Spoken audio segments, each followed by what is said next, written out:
a fossil raptor. Go ahead. Good for you. Hello, everyone. Hello, Rexy. Hello.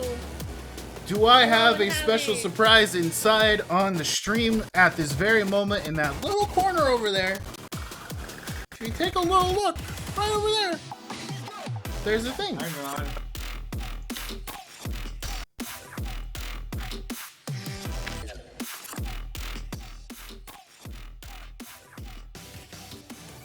If we get my fucking count to 25, that's the new emote that's gonna be popping up as soon as I have the ability to add it to my thing. Ah. Well, Right. that's a tapered reaction. I can't see. Give me a moment. Well, that was talking to King. I was looking at the left side of the screen, not the right side of the screen. That's really good. Yeah, okay. I'm busy promoting your stream. Give me a moment. Thank you, I appreciate it. I don't do Twitter You're anymore. welcome. I started That's Twitter fine. again and then I gave up again. Because Threads time. fair. fuck Twitter. But yeah, we got a nice cheers emote in the chest. I just need 25 sub points and I can add it to the thing. It's adorable. You can add It's gonna be sub real points good. by Love them. subscribing your. What? You King? can add sub points by subscribing yourself or gifting to others. How many sub points away are you? I am 20 away. Oh, shit. Alright. Any contribution towards it would be fine, so I don't have to spend $50 to give myself a new emote slot. King. Okay. Actually, not even 50 to get.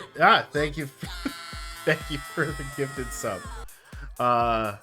It would be way more than that. I think it'd almost be $100 for 20 subs. I think. I don't have that kind of money right now. I have other stuff I gotta buy, like new pots and pans. Oh god, those are so expensive. They are, but I'm getting like a nice set for like $88 when I get paid next week.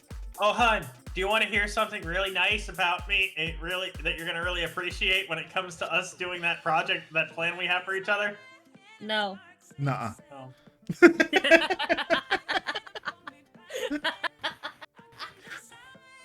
He sounds so sad. Are you Yes, sad? yes, babe. Tell me. Tell me. I own it's it. fine.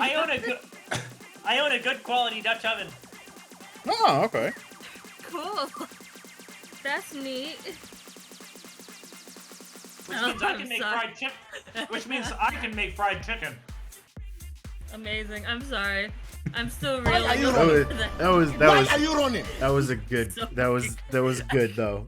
You can't fight the fact that was a good bit. Oh, I could hear, like, through the silence, I could hear the You sadness. could just hear his head drop as he said, "Oh." Oh. Hold on. I'm pulling my streams chat up on my phone so I can actually keep an eye on it. I'm only using 2 screens from now on.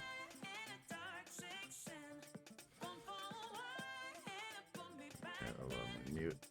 Entire mute.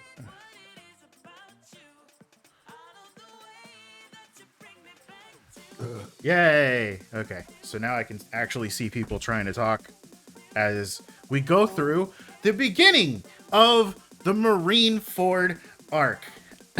Welcome, Tamer. Tamer! Just in time. We just started talking about One Piece. Hell yeah. We have a hell of a time to go through. A good amount of characters to introduce or reintroduce, and a boy to save. Because I don't think I established this when we ended out last time. Luffy has 3 hours until the execution of Ace. No! No, you didn't establish No. how short this timeline is. There's a much shorter timeline than you thought. So they have 3 hours to get there before Ace's execution.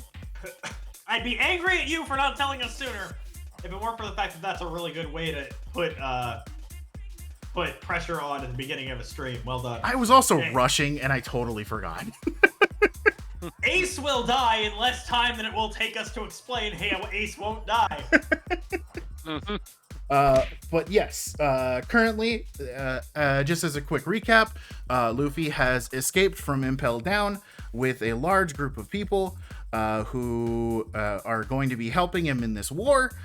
We have Ivankov who is helping out. We've got Jinbei in here somewhere.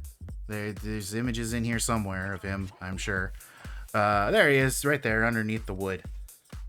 Look at him. Look at him sliding around. Crocodile Buggy is joined up. Former Mr. Ones. Turtle is clipped Sad King, which I appreciate. That is forever on my Twitch, and you can't change it because none of you are editors. I'm putting it in my clips channel. Along with a bunch of revolutionaries who are joined up with Eva, who is a commander of the Revolutionary Army, who is helping Luffy not only escape because he is Dragon's son, but also because clearly Ace must also be Dragon's son and is up on the execution block. So how could he sit by? Huh? You mean Dad? Well, there's a signal, boys. Everybody pack up. Yeah. And they are currently in the Tub Current, on the way, trying to get there. We will address them getting to the door to Marineford first, because as was sort of touched on, the Marines said, hey, we're just gonna fucking leave you on the Tub Current. We're not gonna open the door. You can either die out there or we'll come get you sometime later.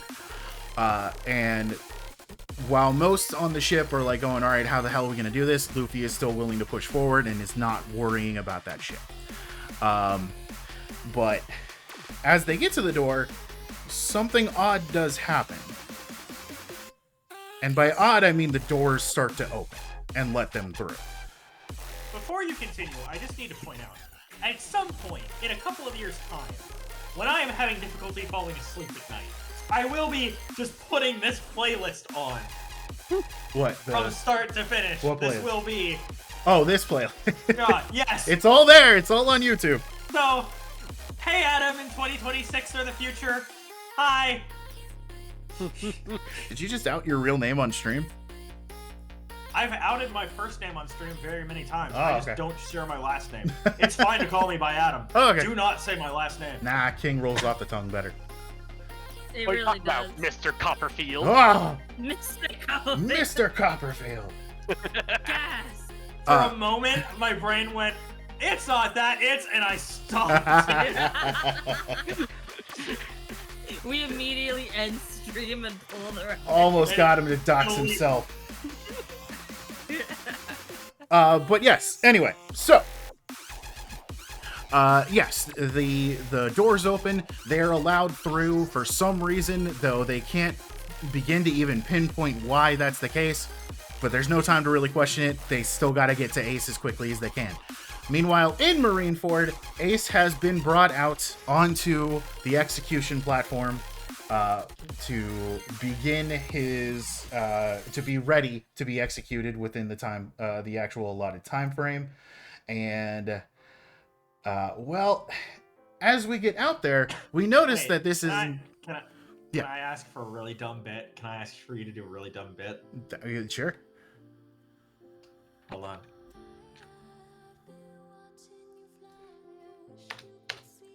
What was happening here? I got thrown off way earlier than I expected. Like, literally, it hasn't even been, like, 15 minutes yet. And we're already off topic. Uh-huh. Babe, what are you doing? Come on. You want to do this within a good amount of time. I'm doing the thing. I'm doing the thing. I don't want to make a What part thing? 4 for a very, very small amount of information. I need to finish this today. Please. Here, throw the 3-hour countdown on the screen. Oh, no. You want me to add a widget? Oh, for fuck's sake. Oh, wait, you didn't even pick one? You want me to pick? Just grab whatever. Yeah. Damn it, babe. This is too You're much stuff making I it need to add. No, so we're not doing difficult. this. No. No. You gift me the rest of the 25 subs I need, and I'll do it. but that's too much pressure at this moment in time. This is something you should have told him 20 minutes ago. Hi, Robbie. Yes, I will do a flip as I talk. Hey, look at me. Look at me go. Oh, God. Wrong button. Nope, wrong one again. There we go. There's the flip. Okay, anyway. So, upon being brought out into the execution square, there is a very notable thing. There are no civilians that are located inside of the execution. This is for a very good reason. They're expecting war, and all of the civilians who live in this military island, the entire island is just a military island itself for the Marines, have all been evacuated well before the time period of the expected execution. Yes? Hello? You kept cutting out on my end, so I thought it was my connection, so I disconnected. It was your connection. Yeah, apparently it was. But yeah, all the civilians have been told to get off the island. They've been evacuated. The only ones that are remaining here are a very large group of Marines, including Kobe and Helmeppo, who are here for this. We have the three admirals who are here, sitting just below the execution platform. The remaining members of the 7 warlords of the sea, since, one's just gone rogue and is currently still in Impel Down at the moment. One just broke out of Impel Down to help with stopping the execution, and, Crocodile's, not a warlord anymore. Yeah. So we have of course Boa Hancock. We have Don Quixote Don Flamingo. We have Gecko Moria, who seems to have recovered from his previous fight with Luffy, so he's back on his feet. And we have Kuma, who is the reason the Straw Hats are still split up, and we'll touch on that later. And the final member, who is of course Dracule Hawkeye Mihawk. All of them are here. All the big players are ready to go. And as they are setting up to get ready for this, we also have TV screens that are set up at Sabaody, broadcasting the entirety of this coming execution to pretty much the entire world. Everyone is waiting on this. Most people aren't expecting Whitebeard to actually show up, because who would be crazy enough to attack the Marines over one guy? Some people are going, yeah, no, he's absolutely going to show up. Are you kidding? This is a event that is going to shake the world no matter what happens. But before that, we have another event that's about to shake the world, because Sengoku has an announcement. As he takes one of the transponder snails, he speaks into it and starts to explain why Ace's execution is far more important than anyone ever thought. And he proceeds to ask Ace who his father is. Now, we know who his dad is. I mean, he's Luffy's brother. So it's got to be Dragon, right? Of course, Ace, having previously established that he hates his dad, and tries to say that Whitebeard is his father before Sengoku just cuts that shit off right there, reveals that his father is actually Gold D. Roger, the king of the pirates. Oh. Wow. Ace is the last remaining bloodline of Gold Roger's family, and he owes a lot to his mom, which he previously stated, with the whole reason why he took her last name as his own instead of being Goldie Ace, was because she held. Oh, right, because it's Japanese, so the first is last name. Yeah. So Monkey is actually Luffy's family name.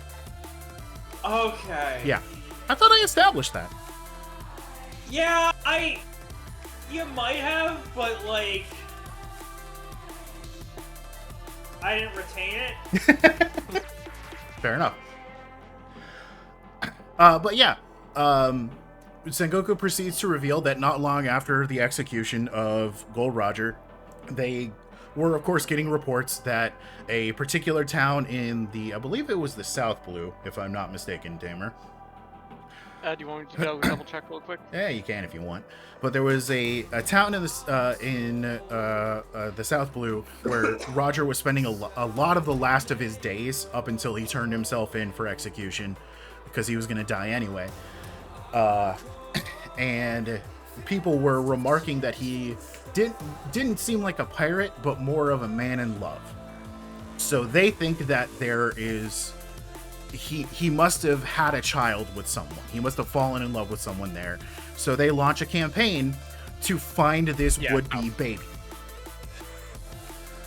And of course, you know, with the obvious plan of getting rid of the would-be baby.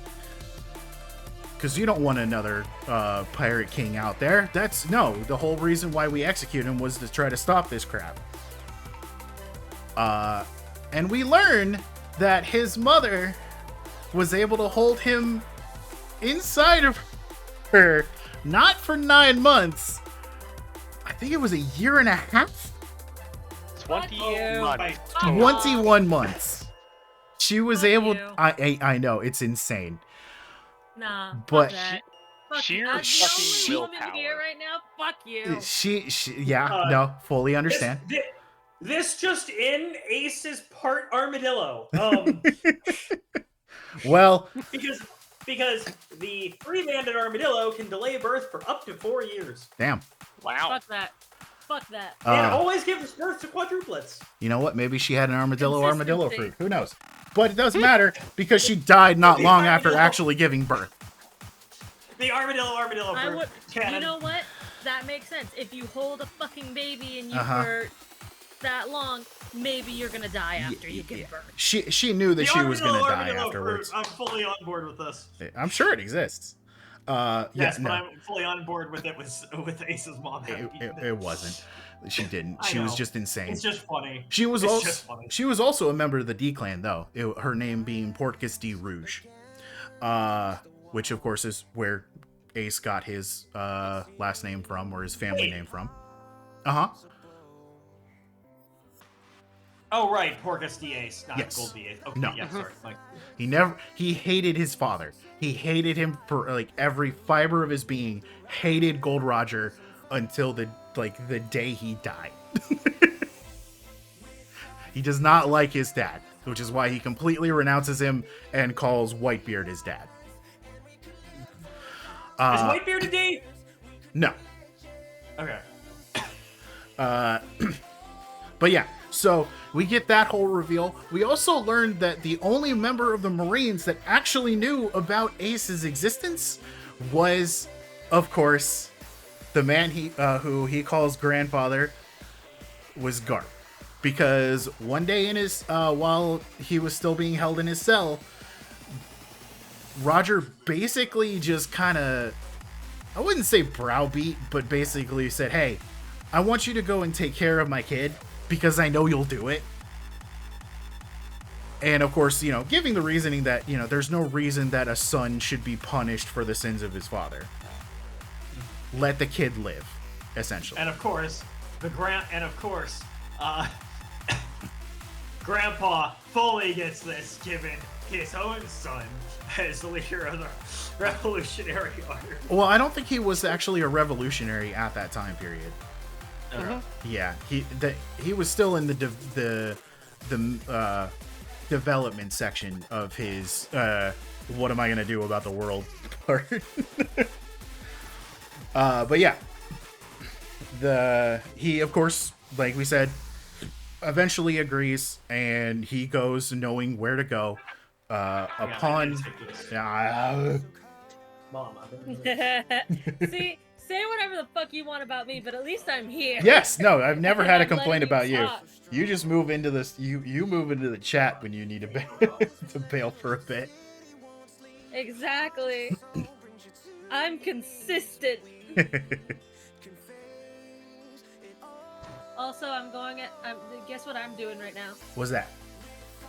I'm listing out all of my characters that I've done audios for, and I'm actually plotting shit out. Rather, You're writing? Oh no.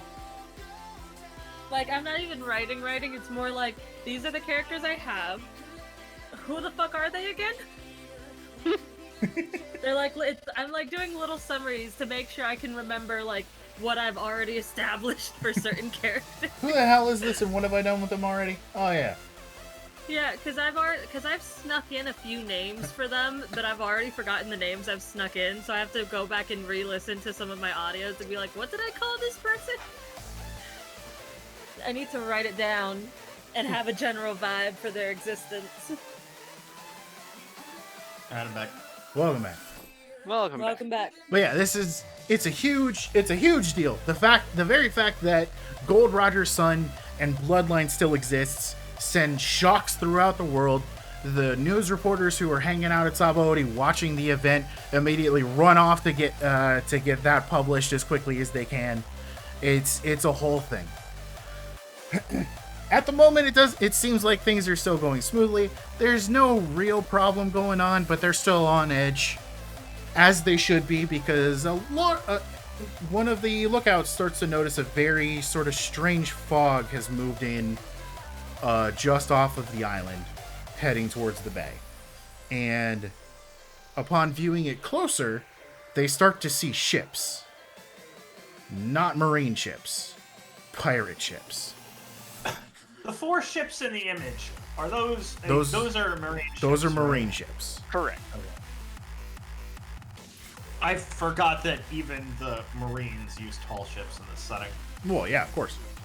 No, I get why. Just my brain doesn't match marine and tall ship together. Although, I can send something. Continue. You don't need to wait for me. No, you're good. You're good. I want to see if I can... I don't think there's going to be a good image of the ships coming in. I just From want off to the shore. present what has been referred to as the most beautiful ship in the world, because I feel like it should be brought up if we are having tall ships in a setting. So I'm going to paste this so you can throw this on screen for a second.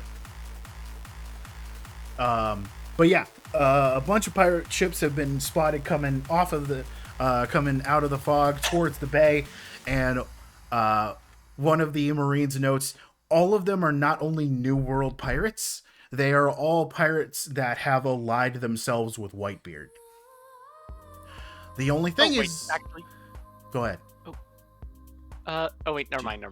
Wrong image. Okay, you didn't Okay, find it. sending you the 2 images now. Ah, that is big. This is Big ship. the Italian training ship Amerigo Vespucci, and once in I believe 1962, the a United States carrier, I believe it was, passed it and signaled it. Oh, here it is. While sailing the Mediterranean Sea in 1962, Big the ship. American aircraft carrier USS Independence flashed the Amerigo Vespucci with the light signal asking, "Who are you?"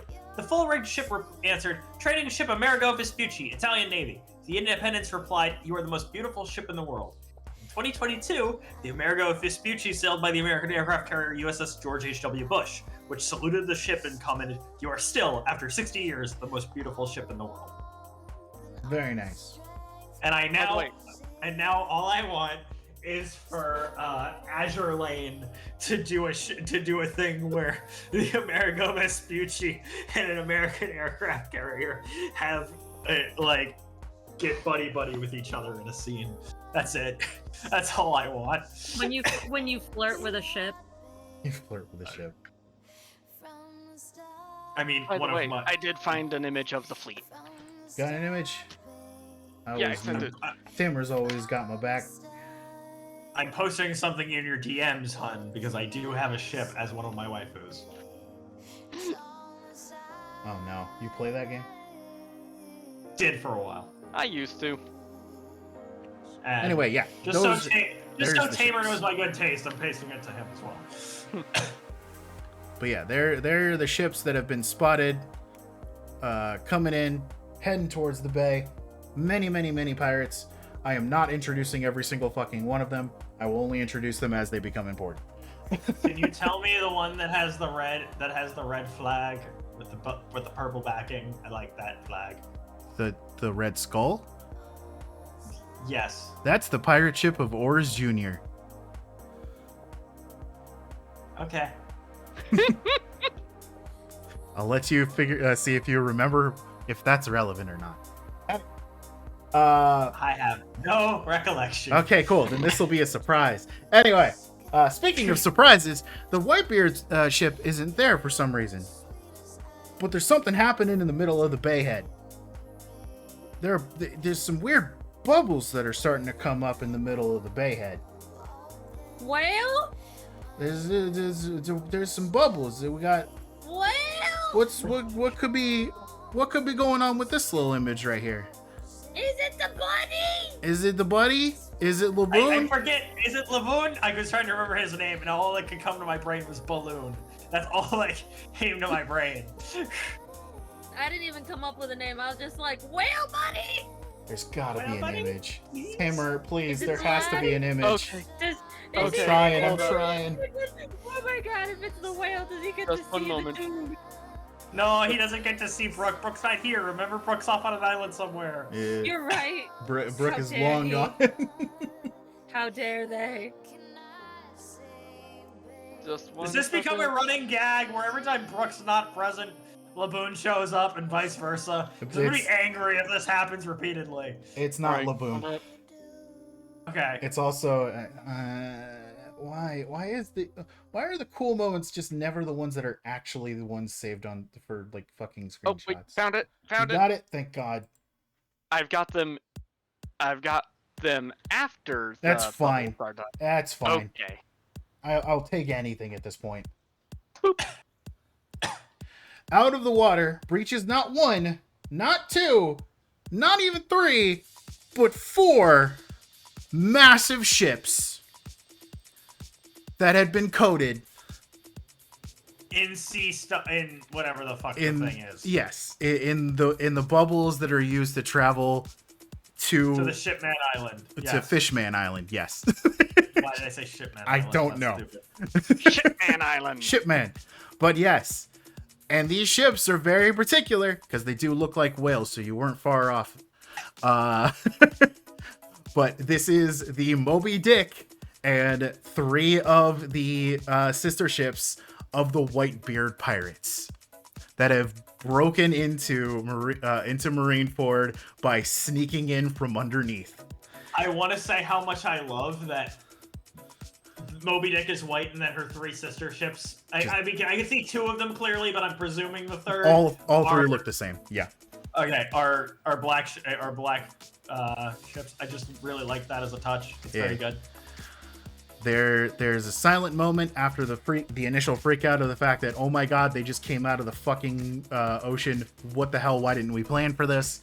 As there are steps heard coming up from the Moby Dick. And we get, once again, this time, what will be a very long glimpse of the man, the myth, the legend, the meme himself, standing before the entirety of the Marines. Whitebeard walks up ready to fucking rock and roll because he's here to save Ace. Yes, those are giants, by the way. There are giant units that are here as well. Cool. There's a bit of a preamble that happens, him saying, hey, I'm here to talk to you about not killing my son Goku. How about, just giving the kid back and we don't have to do this kind of thing. Son Goku, of course, isn't fucking playing that, and he knew that the entire time. So, Whitebeard decides to take the opening gambit when it comes to this war. Though there is a little bit of a thing that happens where Ace is yelling to Whitebeard saying, no, just leave. I did this to myself. And we actually do get to see that the whole reason he went out to sea after, when he went out to sea after Blackbeard, he specifically was told not to. Like, after the killing of Thatch for the devil fruit that he had, Whitebeard was actually saying, no, we need to leave this one alone. I don't like the feeling about this. Because he apparently had suspicions about Blackbeard for some time now. But Ace, being the righteous dude he is, he can't let it slide that his own subordinate killed a member of the crew, and he just goes and leaves himself. But when faced with that question, essentially, or with Ace claiming that it's his own fault and he should get out of here, Whitebeard just says, no, I told you to go. This is my responsibility. So he's here to fucking save Ace no matter what. And for the opening gambit, we get to see the power of the most powerful man in the entire world, as that is essentially what Whitebeard is known as. This isn't a very clear image. Is there a better one? It's so tiny, but I guess it'll work. As he shows off the power of the Tremor fruit. Oh, right. Hold up. No, you're good. I got it. Oh god, it's way tinier than I thought. Hold up. No, you're good. I could zoom in on it. There it goes. Look at that tiny thing. He takes both of his arms, crosses them, and swings them out, hitting the air itself, cracking it. This basically sends out a huge shockwave that creates a sea quake in the general area, rocking the sea, rocking the island, just sending everything kind of off kilter for a little bit before it calms down.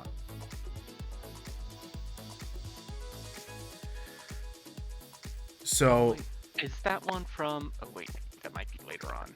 it might be later on. I'm trying to avoid the later on because that's coming up. Yeah. This initial, it's basically, he's using this as his declaration of war. I'm here. You're not going to get rid of me anytime soon. We're ready to go. There is still some silence in the situation as we do get a look at the fact that all of the commanders are here. Basically, the entirety of the Whitebeard pirates and their allies have shown up in order to save Ace. Couple of the notable characters that we are going to talk about because they are actually important. We get to meet First Commander Marco, who's just the goodest of pineapple boys. He's also the medic of the ship, or the head medic.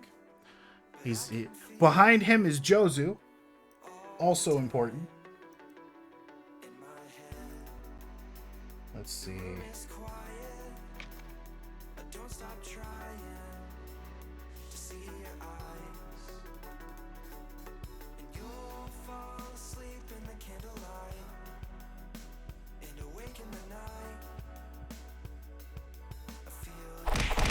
Ah! Thank you, King.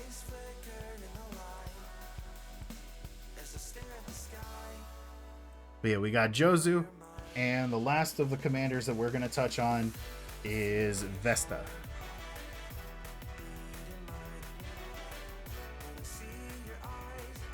What? Come on, Vesta's important. What do you mean he's not in the article? Fucking fine. Alright.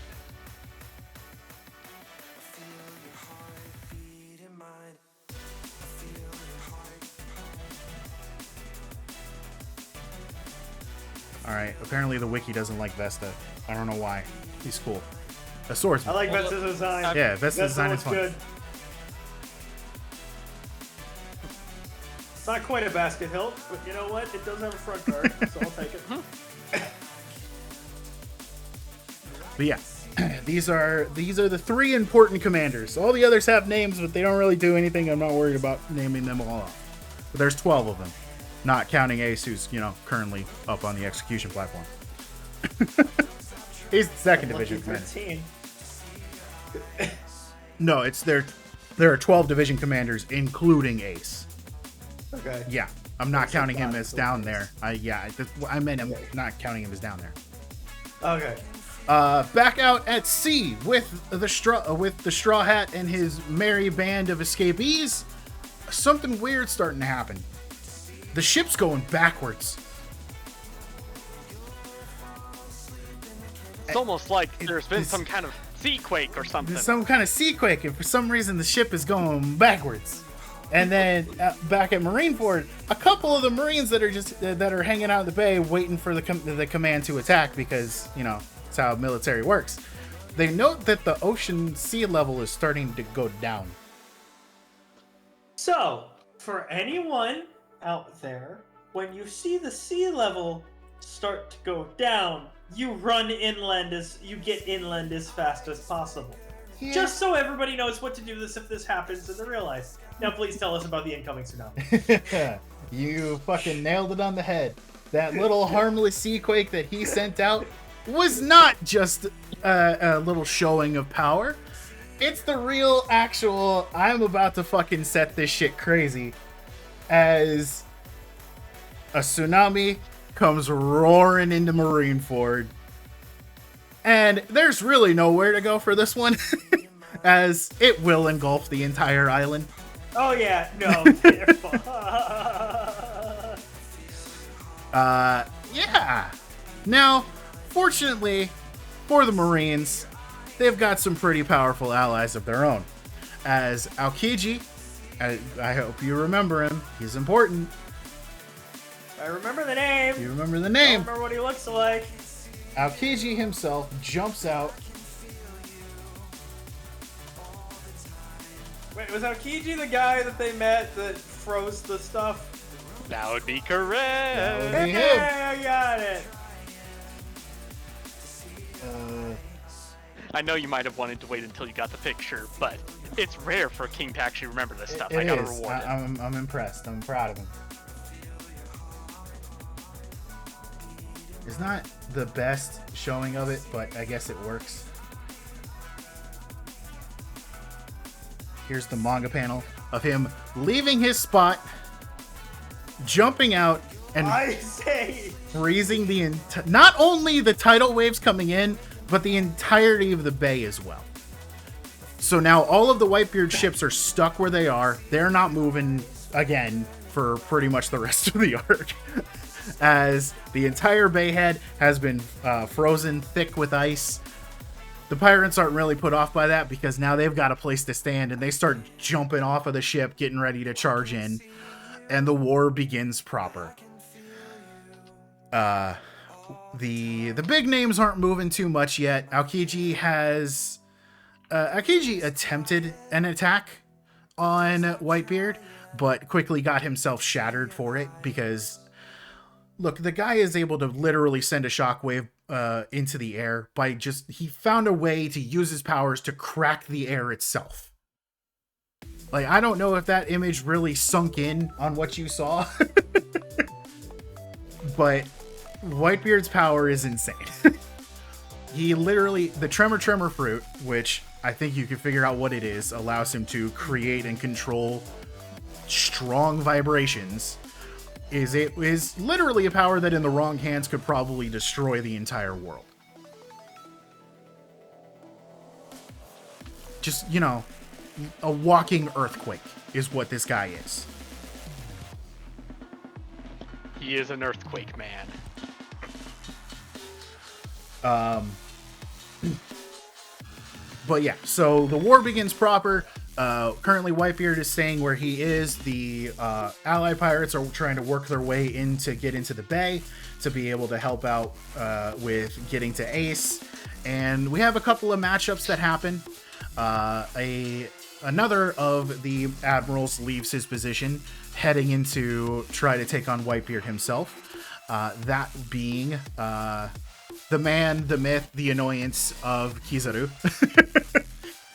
Who caused us nothing but anguish back on Sabaody.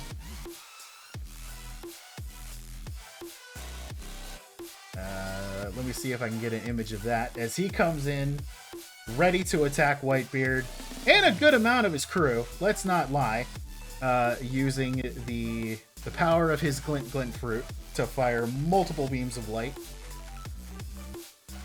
Yeah, no, I've got that set up and ready to go, but we haven't gotten there yet, Tamer.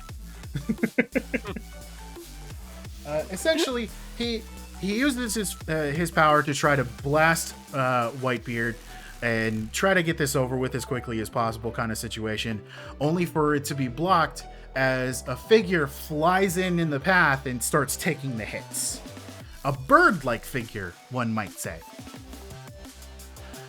Wait, is it the guy from way back in Alabasta?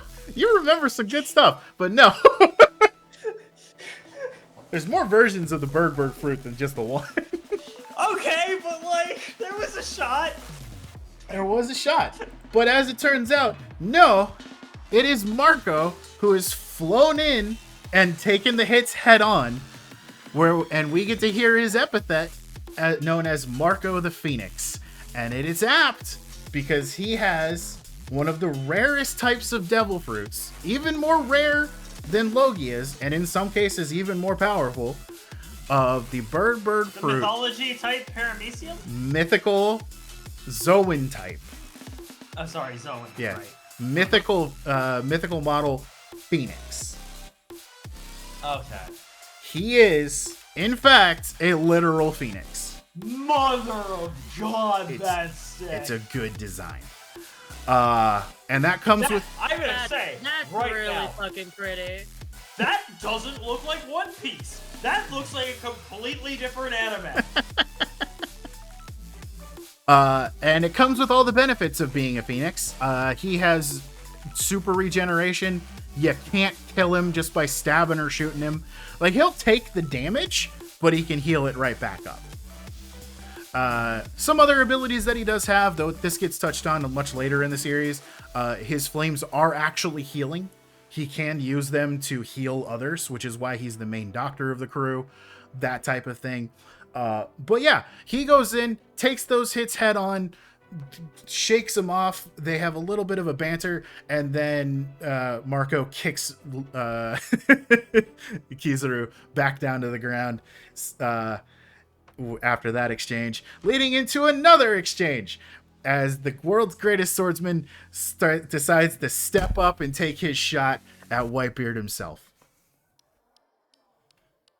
It's insane. He's just everybody's doing what they do, man. So We go. I will be right back. Give me 1 minute. Oh my goodness. okay, we're going to 12 if I have to force it out of you.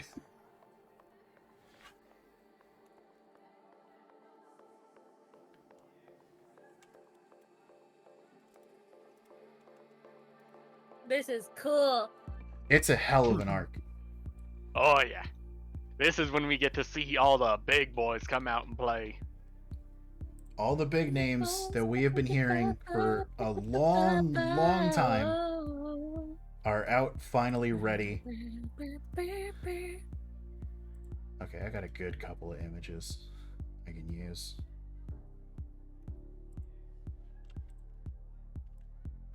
So there's the attack. Big old massive pressure wave heading straight for Whitebeard, because Hawkeye wants to see how he stacks up against the world's strongest man. Does he really think he can kill him? Probably not, but hey, why not give it a shot? I'm here, I'm gonna do it anyway. He's like, I might as well, if the opportunity presents itself.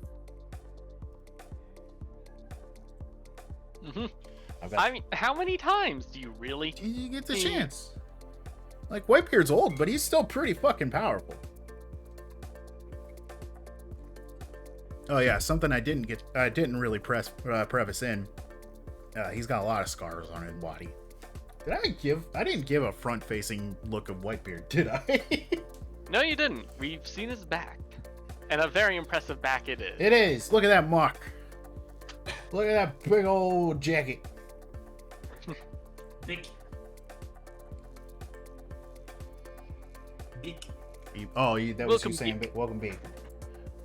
Here's the man, the true man, the true myth, the true legend, the meme of One Piece himself, the Whitebeard. He don't gotta be it. No, But he's got one hell of a mustache. yeah, he does. It's because the Japanese is Shirohige, which just means white facial hair. So the easiest way to translate that was to just go, fuck it, Whitebeard. Yeah. So that's I why, see. that's why he's called Whitebeard. But yeah, the attack has happened. Also, Go ahead. Babe. Yeah. I expected. I didn't expect someone looking quite that fit. I don't know why. My brain just went But the feeble probably a little old on man. the older. Not quite feeble old man, but certainly like a little bit on the older side. Like still in shape, but not Nah, man. He keeps himself in not good shape. not a fucking 12 pack. Oh God. Nah. You could grind meat on it. I'm sure he has. But yeah, up in the top corner, I'm not sure if you saw it yet, King. That is the initial attack that is heading straight for Whitebeard from the world's greatest swordsman himself. But then it stops as another figure gets in the way of the path. Catching it in his hands and throwing it into the sky is our boy Jozu, revealing his own devil fruit power. Sorry. You're fine. As he has the oh God, what is it called? Oh fuck. Hold up. Yeah, you'll find it faster than me at this point. Maybe.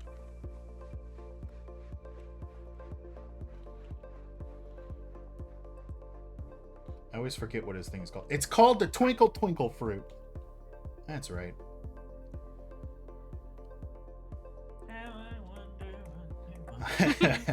Well, it twinkles That in may a be much what you think. it twinkles in a much different way as it allows him to turn his body into diamond.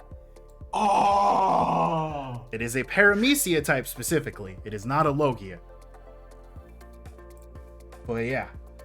There is a drawback to this. He only usually does partial changes because once he changes a part of his body into diamond, it is stuck where it is until he turns it back. But apparently the world's greatest swordsman is not great enough to cut diamond yet because Josu was able to not only catch his attack, but also get it out of the way. So, he's able to keep Whitebeard protected from that. There's... Was it the deflected sword fling that did the thing with the glacier? No. Okay, that's a different one. That's a different thing. Don't worry about what he just said. I already forgot what he said. Cool. Wonderful. Works for me.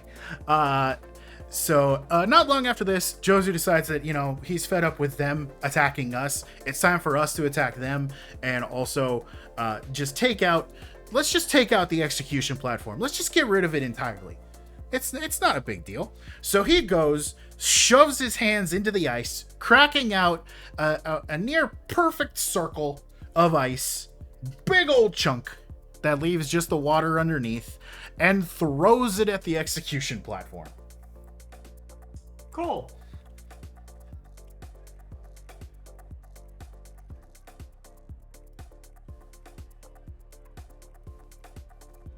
Let me see if I can get a nice image of this, even if it is the manga image. I don't care.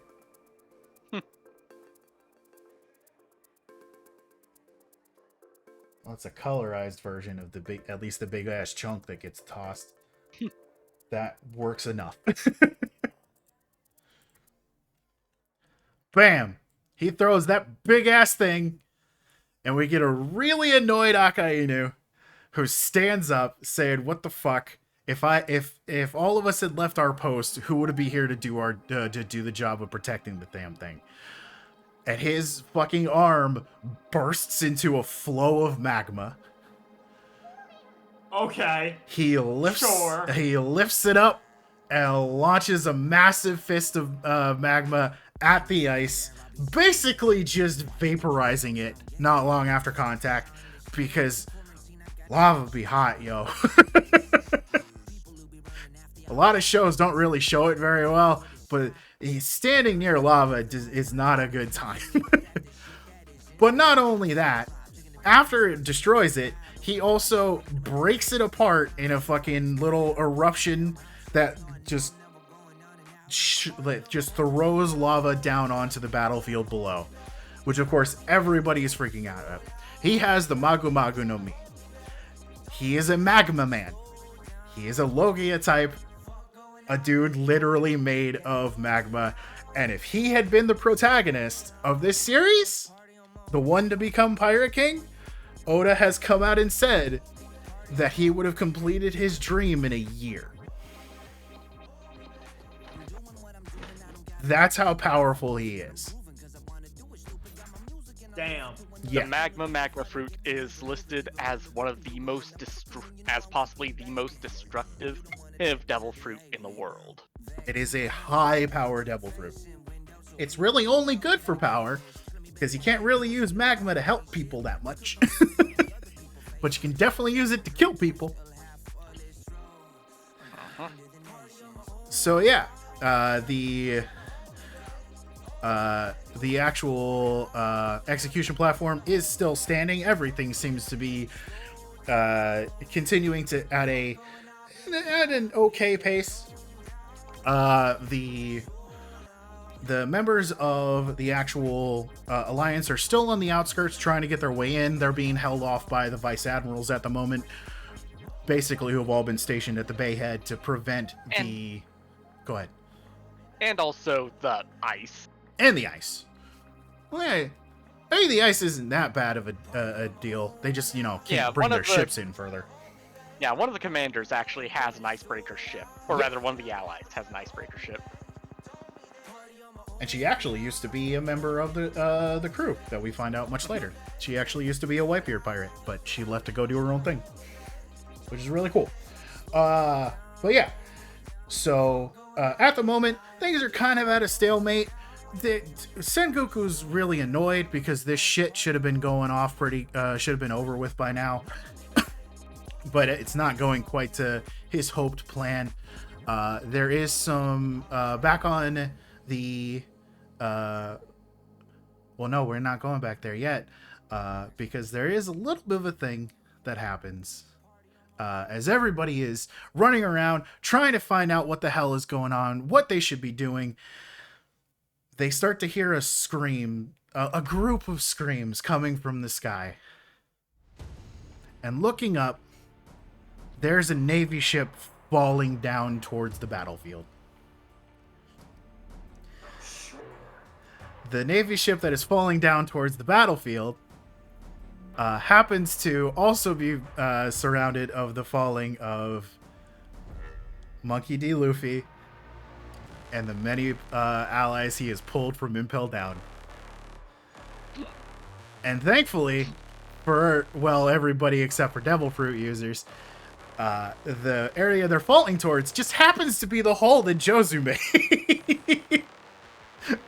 Which is large enough for them to not just fucking smack into the ice and die. Well, except for Luffy, he would have bounced. He would have been fine. As we come to a little bit of a flashback, we find out that they were kind of picked up by the tidal wave because Jinbei is an insane helmsman. As he is able to literally surf the fucking tidal wave with the ship. And no, I'm not joking. Of course, they were coming in towards it, but then Aokiji froze the wave, so they kind of got stuck up top. We had a little bit of a moment where they were trying to figure out what they needed to do. Essentially, the plan came down to, we need to basically break the ship out, slide down the back of the wave, and come in through the front of the bayhead. That was the plan. At least until a transponder snail on the ship starts to go off. It was apparently left off the hook, so they were able to receive a marine message that was going out to all of the transponder snails throughout the entirety of the marine fort. And there's a bunch of code that comes out. We don't exactly know what it means, but the big thing is that they are upping the time period on the execution. They are basically going to get everything into position as quickly as they possibly can and immediately execute Ace. So, because Sengoku is here to win. He doesn't care about anything else. So they are throwing out the time schedule. That, of course, freaks out Luffy and the others. They jump over the side of the ship, the wrong side of the ship, break the ice below, and instead of sliding down the back, they fall down the front, which is the reason why they came falling the way that they did in the first place. But at this moment in time, before this though, I will let you know, Ivankov does now know that Ace is not Dragon's kid. They didn't hear the announcement. Luffy just casually was just like, yeah, what? No, me and Ace have different dads. We're not brothers by blood. His dad's Gold Roger. Which of course freaked out everybody on the ship. But yeah. He's very casual about all of this. Ace doesn't like talking about it, so I don't really bring it up. Is that literally? It's like talking about it. Yeah, it's literally all there is to it. He's like, Ace doesn't like me, doesn't like talking about his dad, so I just don't mention it. I love Luffy. He's good. I fucking love Luffy. But yeah, so they have arrived. They get up. Luffy's a little disoriented because, you know, he did go into the water for a bit, but was thankfully saved by Jinbei and some of the others that can swim, who went and got the devil fruit users who are currently sinking to the bottom. All four of them all five of them. Yeah, because Luffy, because we have 5 devil fruit users that are currently a part of the war, which is Luffy, Ivankov, Crocodile, Buggy. There's a 5th. Who was the 5th? My poor brain. I don't remember. Anyway. But yeah, so they're there now. Luffy gets up on the ship. He finally spots Ace, yells out to him. Ace has fucking been going through a time throughout this entire thing because he's watching the people he cares about get killed over him. This is not an easy war. This isn't your typical, oh, everybody's getting hurt, but I'm sure they'll all stand up. No, there have been some people that have already died on both sides. It's an insane war so far, and he hates the fact that people are killing themselves over someone who he doesn't even think that he should exist, because that's what he's been told his entire life, essentially. When he was a kid, living back with the fucking bandits that Garp left him with, and told them to raise him as a Marine. Don't know how he thought that was gonna work out. But he would go into towns and he would find like some drunk ne'er-do-wells and ask them about Gold Roger, and they would start just talking shit. And like, if he ever had a kid, I couldn't wait to hear the little brat start screaming for his life as they fucking put him up on the execution platform. It was a whole thing, and it's the whole reason why he hates his dad, because the legacy that was left behind from his point of view has been nothing but, I shouldn't exist because of my dad. My dad is so terrible that I am not a person who should even be around. Hey, Fox, welcome in. The 5th is Bon Clay. No, he's not there. He's back in Impel Down. Bon boy! Bon boy! But yeah. So Luffy has arrived, and Crocodile has arrived. Now remember, Crocodile's goal to get to this war wasn't really to help with saving Ace. It was to help them break out and to get to the war so he could fight Blackbeard again. Because Blackbeard is actually the one that gave him his nice little face scar that he's got on his face. So he immediately goes after Whitebeard, and it's in an attempt to attack him. Some of his crew freak out. We get a little moment of him going, Whitebeard going, "You never learn, do you, brat?" And then all of a sudden, Luffy in gear second flings over, stops Crocodile's attack, and basically protects Whitebeard, saying, "Hey, this is Whitebeard, huh? Then no, fuck you. You're not attacking him. Ace likes him." A couple of the other crew members, who I assume have the ability to actually hit Crocodile because he doesn't move just right straight past them, do block him off for a little bit, and we get a conversation as Luffy and Whitebeard are now in the exact same place, Let me get you a nice image of their fucking stature difference. I'm sure there's got to be an image of it. Internet connection Luffy next is to Whitebeard? Hey, yeah, just when they're talking with each Hold other. up. This is good. All right, I've got. So initially, Whitebeard asks him, "You're here to save your brother, aren't you?" And he's like, "Yeah, I'm gonna save him." And he's like, Whitebeard, of course, does the whole thing where he gets all intimidating and shit and says, "You fucking little dumbass kid, you're just gonna get in the way. Get out of here." Does a big old thing, spins his giant fucking naginata around, slams it on the ground. Most of the people in the close by area literally fall over, as others are just like trying to get Luffy to shut up, don't say anything. And it looks like he's a little bit sad about it for a moment, considering Whitebeard's words. You know, that whole trope. Nuh-uh. He immediately throws his head up and says, "Shut the fuck up, you old man." I'm gonna save my brother. You're not gonna tell me what to fucking do. Which scares the crap out of everyone. Further knocked off their own fucking rockers as Luffy declares, "Yeah, I know what you're trying to do. You're gonna want to be king of the pirates." "Well, nuh-uh, that's my job." As he declares he'll be the king of the pirates to the strongest man in the world. For a moment, it seems like Whitebeard's gonna kill him, before he gets a big old cheeky grin on his face and goes, "All right, you dumb brat. Don't come crying to me if you get a couple of boo-boos." And Luffy's just like, "Shut up, whatever. I'm not old like you." A moment later, after all of that is done, Luffy brings very important information to Whitebeard. What with the whole fact that they are going to have they're going to be upping the execution time. This kid, he's a good kid. And then we get a lovely moment of him going, "Sorry about before." And Luffy's just like, "Don't worry about it."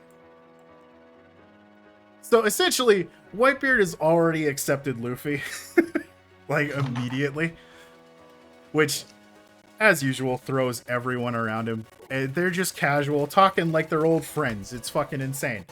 After that, not long after that, Luffy launches himself off of the Moby Dick and starts beelining his way towards Ace. The entirety of the Whitebeard pirates already like him because they want to save Ace too. It's the whole thing. He runs off ready to go.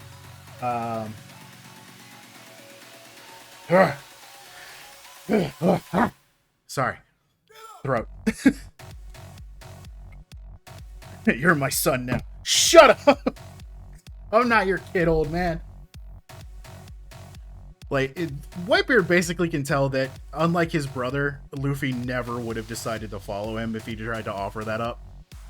Like, that's the difference between the two of them. As we actually do get a couple of flashbacks to Ace's starting his journey. When he first left, making a name for himself out on the Grand Line, making it to the New World, and actually finding his way to Shanks, who initially thought he was there to fight, but he's like, nah, I'm not here to fight. I'm here to thank you. Because of you, my little brother is, he's still alive. Like, you fucking saved him way back in the day from what he told me. So they have a little party, and he expresses, apparently, this is a anime only-ism sort of situation, but he expresses that he's out for Whitebeard's head, but really he just wanted to fight Whitebeard. I don't think he was initially planning on killing him, but the anime just kind of changed it. He met up with Jinbei, who he knew had some connection to Whitebeard, and they fought for like 5 days straight before Whitebeard finally showed up, kicked Ace's ass, kicked his entire crew's ass, offered him to join, and then Ace passed out. A little bit later, Ace finally wakes up. He's not willing to join at this point and continues trying to kill Whitebeard through the entirety of his time period on the ship, getting his ass handed to him every single fucking time. It's a whole time. But eventually, he starts to accept the fact that, you know, he is on Whitebeard's ship. He starts to actually respect the man and finds, essentially, he found a father figure in him, because the entirety of the crew, as Marco explains, they all call him Pops. Like, we find out that Whitebeard doesn't treat his crew as your typical crew. He treats them all as his sons. They are his kids that are on this ship, and they all call him Pops because it feels good, because they don't really have much family left in the world, and the rest of the world hates their guts because they're the Whitebeard pirates. So it's just nice to have a dad. And Ace eventually accepted that and fully joined the crew, eventually becoming the second in command. Ace right now is really mad that Luffy's here. And proceeds to try to yell at him, telling him, get the fuck out of here. This is my adventure and my things. You're not supposed to get involved in my shit. Get out of here, Luffy. I don't need you here. As not only does Sengoku reveal his Luffy's parentage to the entire world, so now everybody knows that he's the son of the revolutionary dragon.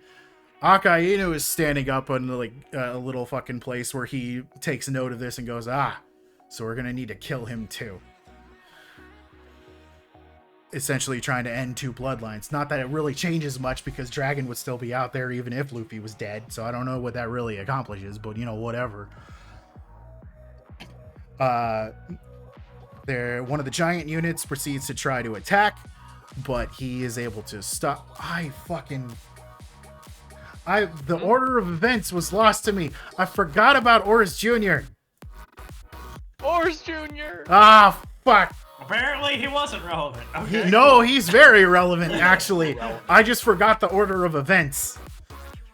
Previously to this, a very large, very in charge giant comes a stomping his way down the way to try to save Ace. A boy known as Oris Jr. A large boy. This is him fighting against the giant. There he is. Now, does this look familiar at all? That is one of the giants you saw earlier. Yeah, that's one of the giants. Now, does this design look familiar to you at all, King? Does it invoke any ideas in your brain of a previous situation where we had to deal with a very large ogre-like creature?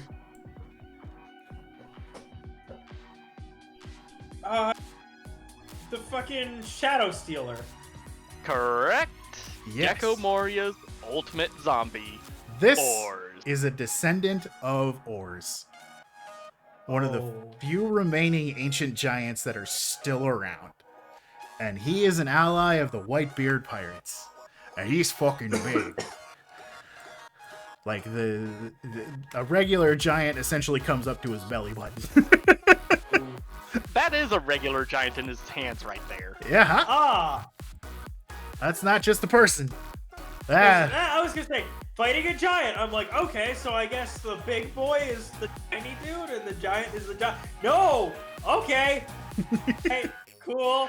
We actually Following. we get a nice little fun joke of, well, it's a joke to us, but not quite to the people saying it. The other giants going like, I've never had to crane my neck up to look at anybody before, as they run towards trying to take him down. And none of it works. He eventually does actually get pretty close to saving Ace. But unfortunately Kuma is there. And this all happens before Luffy shows up. I just totally forgot. But Kuma uses his shockwave technique to essentially just blast the shit out of Oars, who had been taking cannon fire at this point, as if it was nothing. Just walking his way over. The hat on his back was actually made by Ace. That little hat you see right there? Yeah. Because he's a big dude. He doesn't fit in many places. So whenever it rains or snows, it's like his head always gets like wet and cold or hot, being so close to the sun. So Ace, after he made a visit to Wano, learned how to make straw hats, or like the big like Wano shaped straw. I don't know what those fucking hats are called. What are they called? I'd have to look it up. Okay. Well, it's a hat from the Wano Kingdom, very Japanese hat, and he made it for little Ors, and Ors really likes him now, so he's gonna save him. I want my brother to hurt no more. I want to save Ace right now. I don't want to listen to you, old man. I'm gonna save him. He gets blasted by Kuma. And then on his way down, he figures, hey, I'm gonna I may not make it and I may not save Ace, but I'm gonna at least take out one of the warlords, and starts fucking lowering a fist down towards Don Flamingo. Who, I feel like you remember him. You've made slight jokes about him before. Just put him back on screen. I'm working on that, but I was also leaving it up to see if you actually did remember. I won't lie. Where's that dopey boy?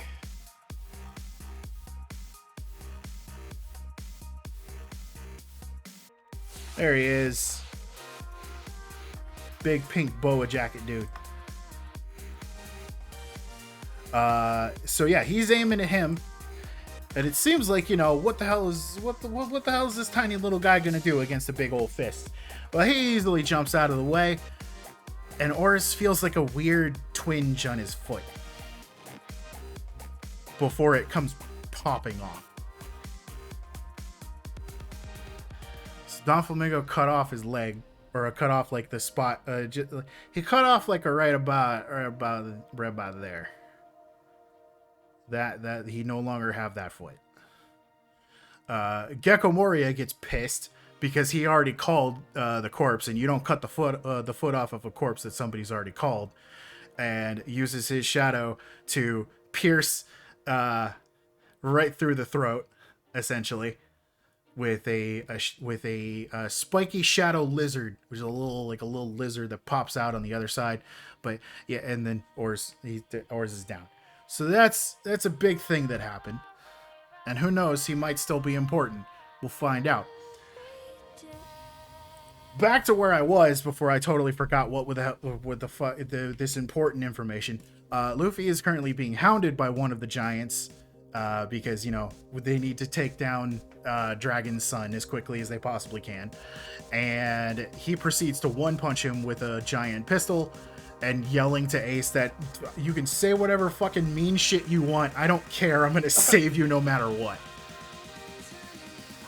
Luffy basically saying he's here. It's not changing no matter what. Now, in the meantime that this is all happening, back with the New World Pirates, we come to the first important one, which is Squard.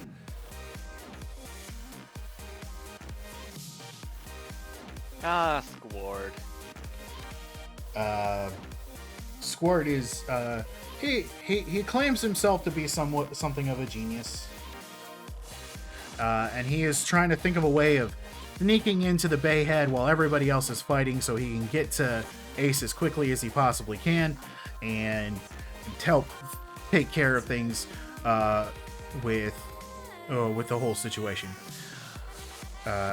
He comes across someone who is not exactly someone you want to run across, as later will be revealed that he actually ran across Akainu, who has gone out there, and they apparently had a conversation. Now, in the meantime of that conversation up until a point, we're gonna check in with Kobe and Helmeppo really quick. We're having a fucking time, because they're in the middle of a war, and neither of them are really ready to be in the middle of a war. A lot of the time that they're there is spent with him just running around, just wanting to be helpful, but God, there's so much blood and people are dying and this is bad, eventually leading to them attempting to essentially run away from the area. But as they do run away, they come across another Marine who had been escaping, only he's run into Akainu as well, who's now back in the Marineford area, and he's begging to the admiral, going, "Please, I can't die here. I have a family. This is too much. I can't do this." Wait, I got a quick question. Uh-huh. Mm-hmm. So there's a bunch of Marines here, right? Uh-huh. Mm-hmm. Is the guy that is the kid that Luffy was pounding around with in the East Blue Saga here? Yes, that is Kobe. I was about to say, are you really going to ask me, is Kobe there? Because I've literally said that like 3 times. I forgot his name, okay? Yeah. Kobe is Luffy's marine friend. Yes, Kobe is there. The marine friend from the very beginning of the series. Came and visited him on Water 7. Is there and currently trying to run away because war is hell. Good. Smart kid. Well, unfortunately for him, he came across seeing what happens when you try to desert, and Nakainu is on the scene, as he proceeds to kill the Marine who was trying to leave, telling him it'd be better if he just died instead of shaming his family by running away. So running is now no longer an option, as they need to go back to the main front. There is also a call that goes out. It's basically stating that they're working on getting set up for the expedited execution. They just need a little bit more time. Mostly because the ice that Kuzan made is too thick. There are iron walls that are supposed to come up around the bayhead to be able to cut off the actual pirates' access to the plaza where the execution is taking place, but the ice is too thick for it to break through, and it's trying its damnedest, but it's not pushing through. Meanwhile, Luffy is on his way, trying to get shit going, and he is running across person after person. He has a quick exchange with Gecko Moria, which leads into Jinbei cutting in to fight on his behalf for that one. There is an instance of Smoker getting in the way because he's here too. If you don't remember Smoker, I can get an image of him for you. Show me Smoker again. Was he one of the pirates that was Smoker is a Marine. Okay, sorry. I was thinking of that crew of pirates that were like all the different special ones, the up and comers thing. No, none of the only supernovas that is currently at the war is Luffy. Though they are watching back at Sabaody. Okay, that's good at least. Nope, not copy link. Dash Smoker, this dude. Yeah, I got right. It. Yeah, the dude with the smoke fruit, or the plume fruit, whatever they fucking call it. Hey, the plume fruit. Smoke is what they call it in 4Kids. They went on the nose. Anyway. But yeah, so he comes across him. They have a brief exchange where both Luffy and Smoker acknowledge that the other have gotten way stronger than before, even though Luffy still can't really touch him. He does take note. Then Boa Hancock gets in the way because she gets pissed at somebody attacking the love of her life and starts fighting against Smoker, despite the fact that she's supposed to be on his side. But it's okay. Everybody will forgive her because she's beautiful. So who cares? Of Boa. That is the actual fucking excuse that she gives. Not long after that, Luffy comes across Mihawk. And they begin to have a little bit of a bout. And by a little bit of a bout, I mean Luffy essentially going, I can't keep getting stopped up like this. I need this to end. And goes into try to attack Mihawk before he just gets a premonition of his arms being chopped off. And stops his attack by launching it into the ground instead, going, holy shit. So Marco, and right he was to dodge that attack. Right he was. As not long after that attack, there is another fight another attack that is attempted, which he thankfully dodges as quickly as he possibly can.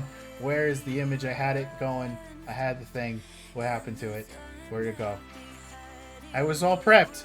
Tamara was ready and I ruined it. ruined it. Soiled it. There it Dial is. it.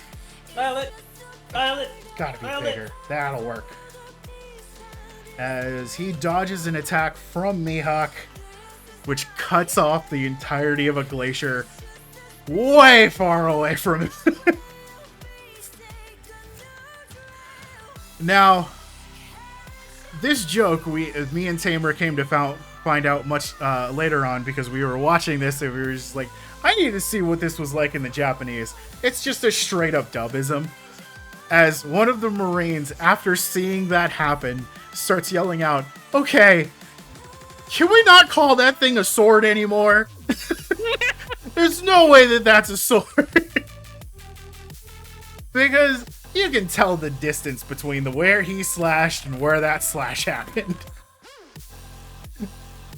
And it was just a straight up dubism, but it's a good joke. This does, make some shit hard for the Marines a little bit, because now they got a big ass glacier that's falling on a bunch of their ships that are moored over there. So that's fun. We have another encounter that does happen where Kuma comes to stop Straw Hat.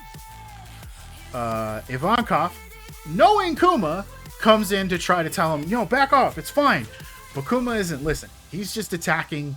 He seems way different from the Kuma that we met. He's just attacking without regard. He doesn't care. Doesn't even recognize.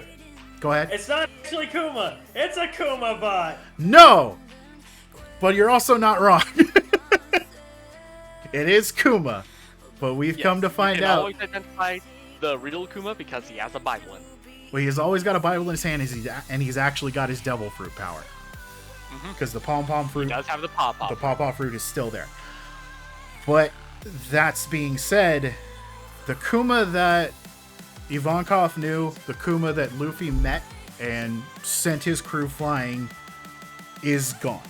Don Flamingo shows up and basically starts expounding on him, basically stating that, the couple of days ago, the Kuma got completely turned into a robot by Dr. Vegapunk. He is now PX0 only. And Luffy actually has a little bit of a moment going, so that's what he meant. Because back on Sabaody, before he was sent flying, Kuma said to him, we will never meet again. And that's because he knew that he was about to die, essentially. Ivankov is not believing this shit whatsoever. He's fucking not having it and trying to get Kuma to recognize him for as much as he can. Mostly because he's pissed off that somebody forgot his face. But also, his friend's dead. So, you gotta have a little bit of that good old denial process. Meanwhile, Squard has appeared on the battlefield after being attempted to contact out to the pirates that are over by the front of the Bayhead, who are trying to come in to basically tell them, hey, there are some ships that are coming in from the side. Go take care of those. Don't worry about getting in here right now, because Whitebeard can smell a trap when he sees one, and he decides to just say, fuck it, we're going to take those out while the rest of us continue to push forward. But he initially tried to reach out to Squard, could not reach him, decided to reach out to another one of the pirates, had them start up the thing. But Squard does appear over on the ship. And he starts talking to Whitebeard, saying, hey, your allies are getting destroyed out there. It's been a rough fight so far, but, we're all considered your sons, so any one of us would throw our lives down on the line for your choices. And he walks in front of Whitebeard. His big-ass sword is pulled out. He's looks like he's ready to fight. Whitebeard's talking about, yeah, it may be time for me to go ahead and get out there in order to start fighting. And then Squirt turns on him and shoves the sword right through his chest.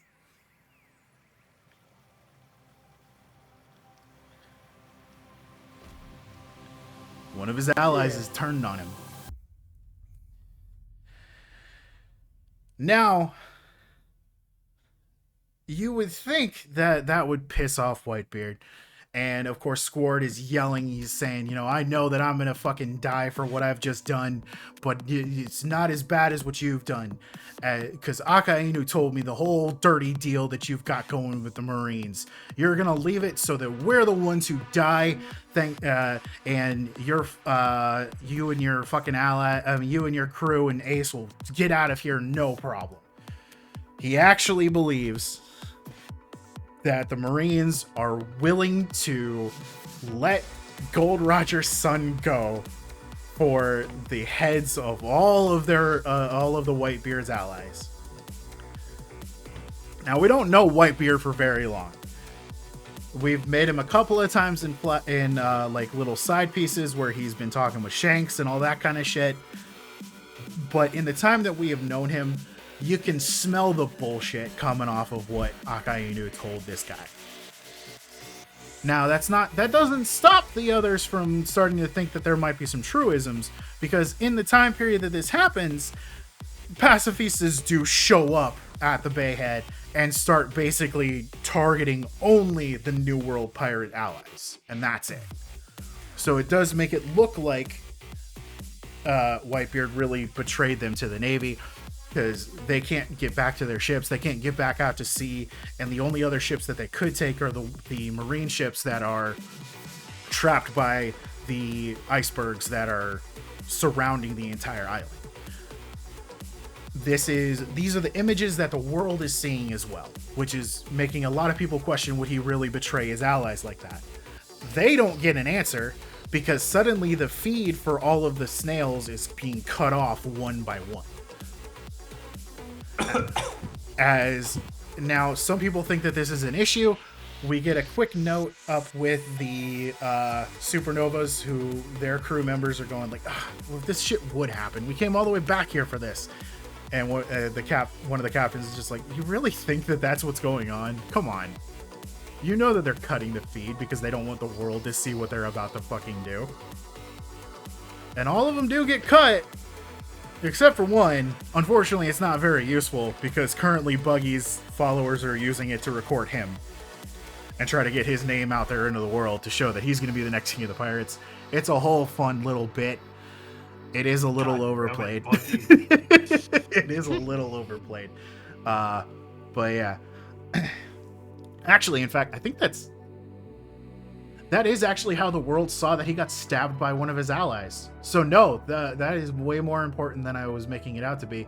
Not that it isn't important, because it's the only snail that's still active.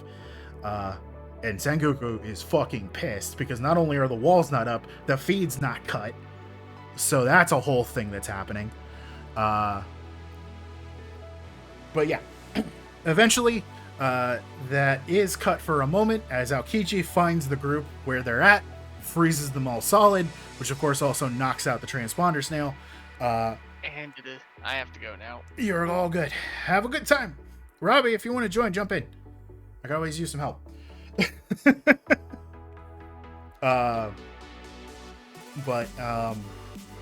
Brain.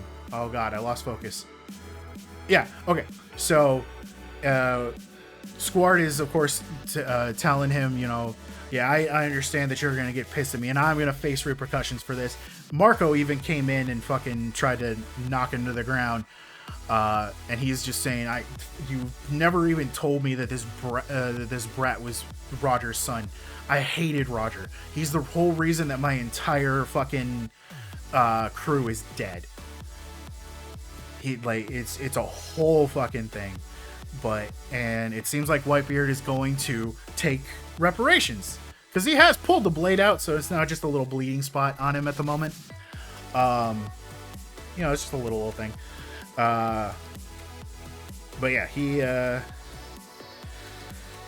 he goes in for what seems like an attack, but instead just pulls him into a one-armed hug, going, who has fucking taken you away from me, son? Who has led you astray this way to tell you that I would betray my own allies, the people that I allow to fly my flag and, call my children? Who told you this? And he says Akainu, which, why would a pirate believe? This guy's an idiot. He believed a Marine. And at that, an admiral. Why would you believe an admiral over everybody else? But it's the dregs of war. It's that kind of shit. You good over there, King? Yeah, just my wrist itched. We're good. Oh, okay. But yeah. So as a showing to the pirates on the outside that if they truly do wish to run away, he pulls his power back out and he uses the Tremor fruit to break the glacier surrounding the entire island. So now they can easily steal a marine ship and head out to sea if they really want to leave. Yelling out that if you're a pirate, you do what you want. You are not obligated to be here. If you want to leave, you can fucking go. And that reignites the morale for the entirety of the New World pirates, and they start trying to run in and help out. Now, it is Whitebeard's time to start getting to moving, especially since he's been stabbed. So he leaves Squard behind to deal with the feelings that he now has over the fact that he is literally stabbed the man that he considered his father by being lied to. It's fun. Going into the battlefield, now comes the strongest man in the world, as he proceeds to grip the air itself and start pulling down. The ground shakes. Luffy's losing his footing as he runs. The ice is cracking in many, many places, as we get to see just the true fucking power of the Tremor fruit in full action. As he literally shakes the seas and tilts the ocean. Holy shit. This dude is fucking insane.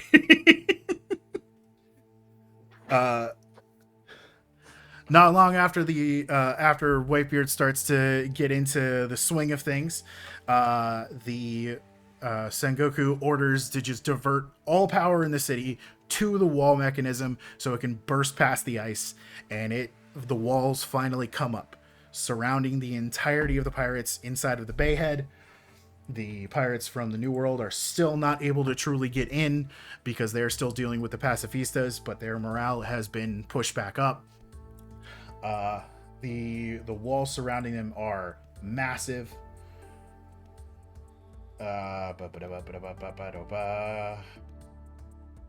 Where is... Nobody's got pictures of the wall. Of course not.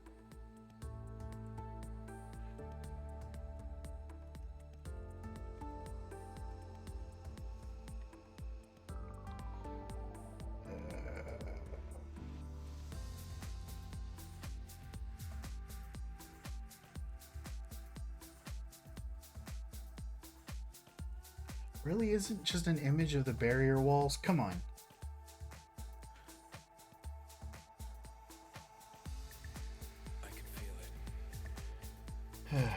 Essentially, they're very thick steel barricades that come up out of the water. They all have gun armaments on them.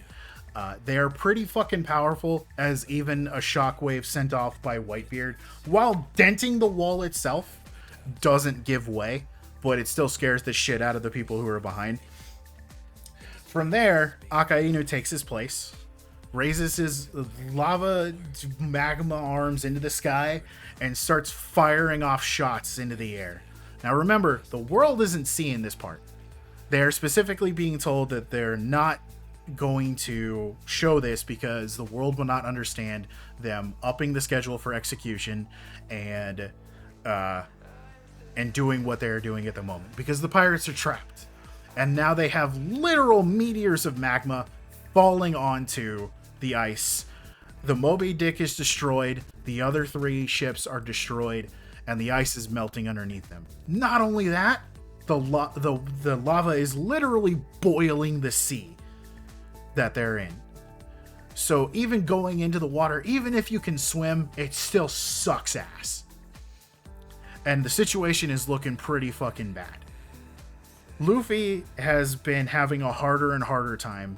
Basically, he's realized he's outgunned in this situation. He knows that he's not truly strong enough to be here, but he still needs to save Ace, and he's not going to give up until he's dead, essentially. There's a moment where he does fall into the water, but is saved by Jinbei, with Jinbei and Ivankov both making sure to keep him protected. But he grabs onto Jinbei and basically yells at him, "I need a favor from you.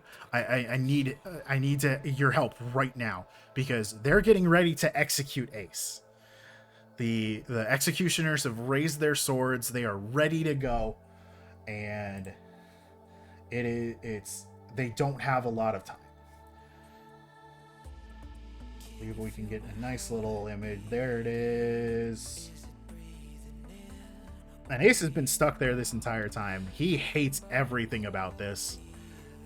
He's been suffering this entire time over the fact that people are dying for him. Garp has eventually joined him up on the execution platform, basically saying, you know, if you and your dumbass brother had just become Marines, this wouldn't be happening, but you had to become pirates. And he's not doing it in in a way of disappointment. He is fucking sad. He has to sit by and not prevent a person that he has come to see as his own grandson essentially be killed, and he can't do anything about it. Even as the hero of the Marines, he cannot just come up and stop this. There would be too many repercussions for him. And now with Luffy also added in, he's not having a good time either.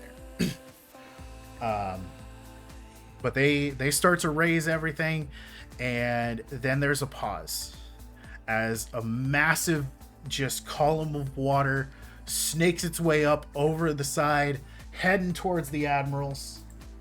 And when it crashes down, before it, we have our reveal of the first pirate to make their way over the wall into the plaza, as Monkey D. Luffy stands before the three admirals, having been thrown over the wall by Jinbei. With a mast in his hand! With a mast in his hand! He got him a mast. And that's a good thing. He's got it for a reason, as he immediately yells out, "You're not gonna kill Ace," throws it at the three of them as a means of trying to attack, which Aokiji immediately freezes and throws back, but he uses a Gum Stamp Gatling to basically create a distraction of destroying the iced over pillar and trying to get through. It doesn't work very well, as Kizaru is able to pretty easily catch up with him and kick him back. It looks like the execution is going to go off without a hitch, until both of the executioners are suddenly slashed and blood sprays. Everyone is shocked within the area. They don't know what happened until they look down and they see that another pirate has made it over the wall. One who, you know, it's pretty unsurprising that he would actually be able to make it over, as Crocodile has saved the day for the moment, taking out the two executioners that were about to kill Ace. And Sengoku basically goes, "Fuck, I thought with you here we would have a somewhat ally. God, because of your hatred for Whitebeard. I could see that I'm wrong now." And he's like, "Damn right you're wrong. You think I'm just gonna stand here and let you win?" So he's not fighting for Ace because he has a camaraderie to Straw Hat or a like for Whitebeard. He just doesn't want the Marines to get what they want. Fair. So listen, I don't care why you're on our side. I just care that you're on our side.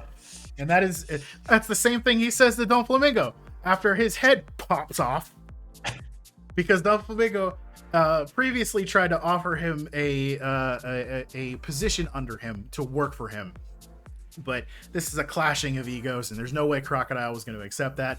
And now he's pissed that he's siding with Whitebeard over him. So the two of them start fighting off screen. It's great. It's a good old time. But yeah, the execution has been prevented. Thank fuck. There's also a bit more information, as the pirates that are still on the other side take note of a very large body that has prevented the coming up of one of the walls. Remember Oars Jr.?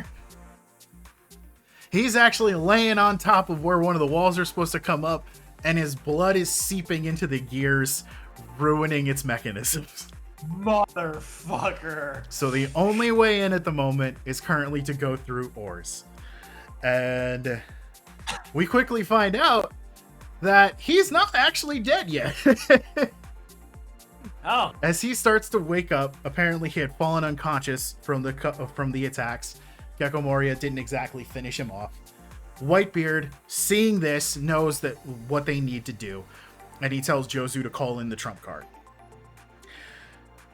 We quickly find out as many pirates start swimming towards the area where obviously they expect everyone to go, so they're shooting at the pirates and trying to, kill them as they head towards where Ors is, who is picking himself up. He was gonna initially start to try to get to Ace again, but Whitebeard yells at him, "No, stay right there. We're gonna need you for something." As a new ship comes up from underneath the water, a final ship that is moving at high speed because it's actually a fucking paddle ship, bursts out of the bay, picking up the pirates who are swimming towards it, and Whitebeard, of course, and is heading straight for Ors. The Marines attempt to shoot it down, but apparently they never learned that you need to shoot where a thing is going rather than where it is, and it's too fast for them to hit. Eventually, Ors does grab onto it, pulling the ship up out of the water and into the plaza where they have arrived and are ready to fucking go. We have a couple of new matchups that happened throughout this, as of course Aokiji immediately attacks and tries to take Whitebeard out as quickly as he can, and seemingly does it for a moment, as he actually is able to freeze over Whitebeard. But then, hey, you can't really freeze an earthquake, as his vibration power immediately bursts him out and he stabs Aokiji through the chest. Now, thankfully, he's a Logia type, and apparently a pretty good one, because clearly this guy has got the ability to hit him. But he takes a little bit of a hit from it, but he is able to try to attack again, but eventually is hit by Jozu, leading their pair off to happen. Aokiji or Kizaru goes to try to take his attempt, but Marco, who had actually been going to try to take the executioners out, because he can fucking fly, goes after Kizaru and distracts him for a bit before doing an attempt to get to Ace one more time, only to have been prevented as a very, very angry Garp, who does not want to do this but has no other fucking choice because he's a Marine, launches himself out, punches Marco in the face, and you're good, Fury. No problem. Welcome in. And launches him into the ground. It's a heavy hit. We understand why he's called Garp the Fist, because that fist hurts. And he takes a seat, basically stating that if you want to get through here, you're going to have to go through me, which increases the morale of the Marines, because, this is Garp the hero, the most famous Marine in recent history. And the pirates are all a little freaked out, though Whitebeard basically says, "Come on, there's no reason to be afraid of one old man," and they continue their press. Luffy is getting very desperate at this point, and it's clear that his body is starting to give out. Remember, he literally just broke out of Impel Down, barely had that much time to recover, and of course is running on the energy steroid that steroid hormone that Ivankov had given him not long ago. He's reaching his limit. He eventually does get one big kick from Kizaru, who's basically joking with him and saying back to square one, and gets kicked right into Whitebeard, who does catch him. And he's barely able to move, but he's struggling, trying to tell him to let him go. I need to save Ace. I gotta get to Ace as quickly as I can.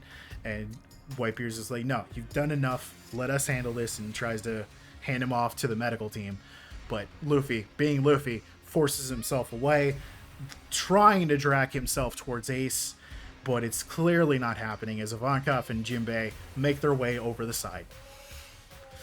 And they go over to check on him, though Jinbei quickly goes to help out the commanders and Whitebeard with the fight. We do get another insane showing of his power much later on, but we will talk about that in a bit. As Akainu has come to try to fight Whitebeard.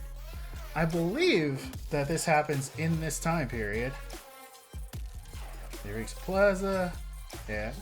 Yeah, okay. So as Ace is reflecting and Garp is mad that he had to help, Akainu does actually get a pretty decent hit on the man, the myth, the legend, as he fucking lands a lava-fisted punch directly in his chest. And this isn't just your typical, oh, it's probably just gonna leave a little boo-boo mark. No, it leaves a fucking hole in his chest. So, not only has he been stabbed, he's now got a hole in his goddamn chest. It's been a fucking time for sure. The others are worried. Luffy is currently begging to Ivankov for another energy steroid because he can't. He can't stop himself from trying to go. He needs to do this or he's going to regret it for the rest of his life. And though initially Ivankov is very against the idea, he's already going to receive some terrible fucking like repercussions for using it the first time. Doing it again is basically almost signing a death warrant. But eventually he gives in to Luffy, stabs him again, and Luffy gets right back up and starts heading for the platform as fast as he can, which he's got to get there pretty fucking quick, as a new pair of executioners have been brought up onto the block.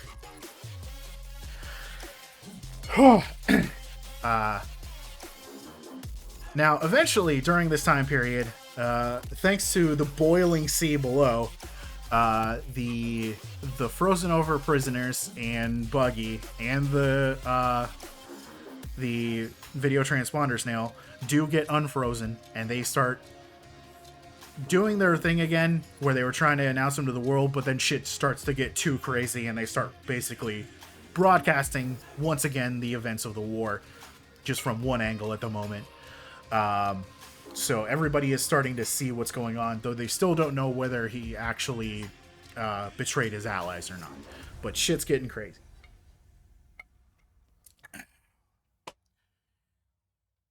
The execution is once again on, as the new set begin to head up towards the platform they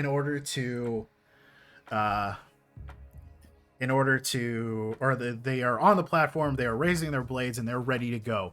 Luffy trying to get through the Marines as best as he can, having to face off against Vice Admirals now, who are holding him back, and even using some of the 6 powers techniques, which is cool to see that wasn't just a one-time thing.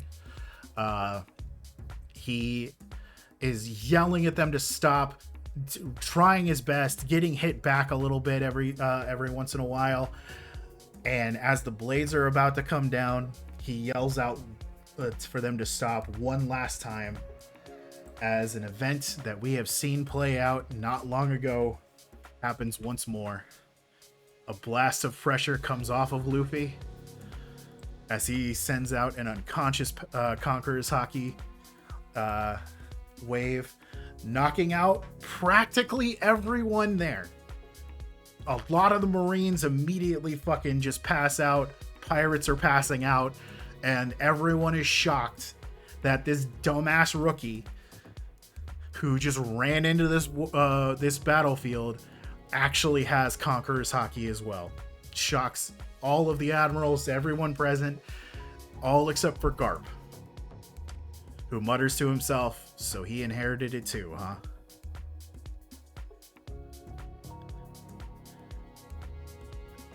Which basically implies that more than likely Garp and Dragon have Conqueror's Haki as well. So take that into note.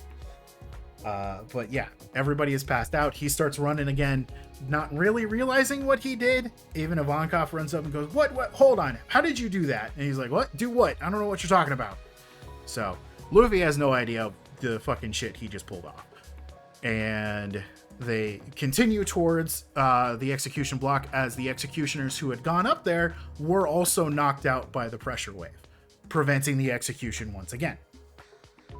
Unfortunately, this time, there's not going to be much of a quick turnaround on getting them back up there.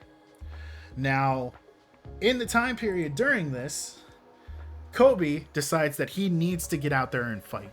Luffy is out there. He is fighting in this war, and Kobe is feeling terrible about the fact that he spoke such a big game that he was going to be an admiral someday, and he can't even fight in this. He can't even bring himself to actually fight in this war itself. So he charges out to try to stop Luffy. I don't even think that Luffy really registers who's coming at him.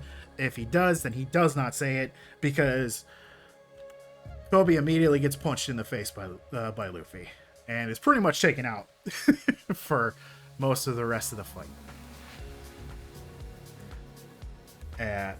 So, yeah.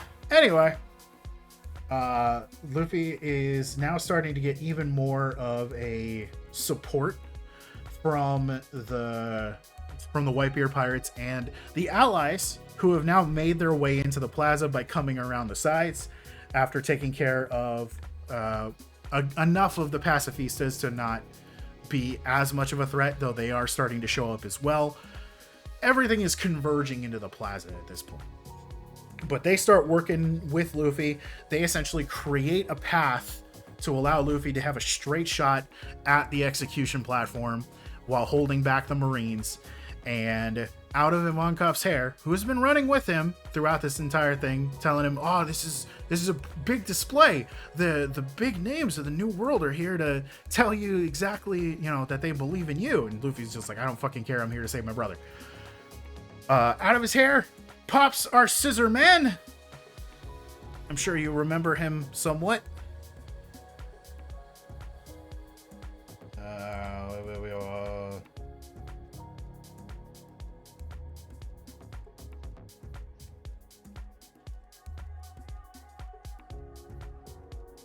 Oh god, why is his name escaping me? It always does.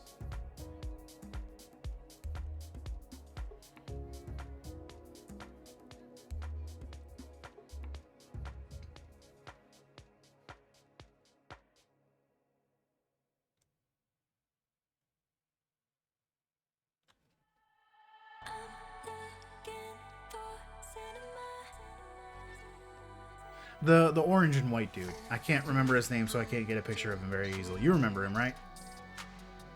The guy in the orange and white coat. Never mind, I found a picture. I got it. Inazuma. This dude. Oh, this guy. Yeah. Okay. He pops out of his hair because he's recovered enough that he can at least take part a little bit in this fight, and proceeds to cut up a bit of the ground, launch it up, and attach it to the execution platform.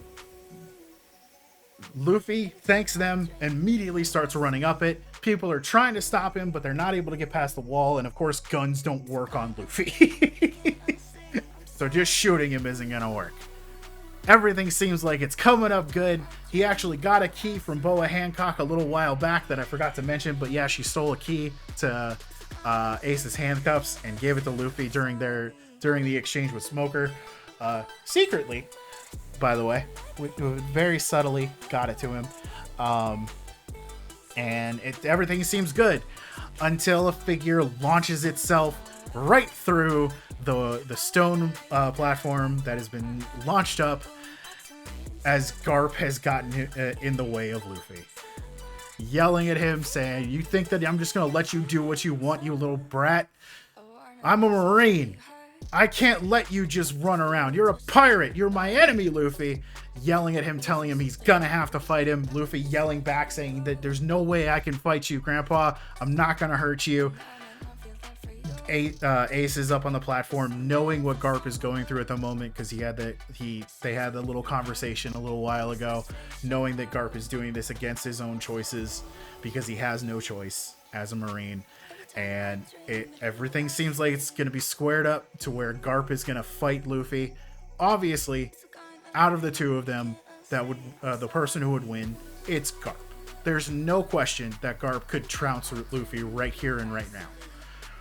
And as any other day, it's a lot more interesting of a fight. Right now, not good. One side of the tail.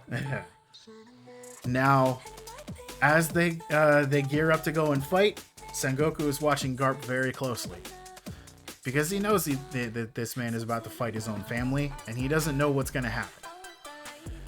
The rest of the combatants definitely know that Garp is going to probably fight Luffy, no question. And as they go up, we get flashes and flashbacks of Garp and Luffy just having moments with each other. They're training. Sometimes where he calls him an idiot because he wants to be the king of the pirates and blames Shanks for that kind of shit, that kind of stuff. But looking at Luffy, he can't look past the fact that this is his grandson. He didn't truly just raise him on his own, but he did spend a lot of time with this little brat. And he can't bring himself to hit Luffy. He can't bring himself to even fight him, as Luffy hits him with a full-on gear second powered up fist, launching him off the platform and into the ground. The entire world is stunned because this fucking rookie ass brat, to their eyes, just one-shot Garp. They don't know that Garp just took that to the face because he couldn't bring himself to fight his grandson. They just see the fact that this kid who's got Conqueror's Haki, who's been doing all of this shit throughout this entire war, just took down the hero of the Marines in one hit. So the legend of Monkey D. Luffy is fucking growing. Not long after that, of course, the damage that Garp did to the bridge that had been set up is starting to give way. It's starting to crumble, but eventually, Luffy makes it to the top of the platform. The only person that's up there is Sengoku and Ace.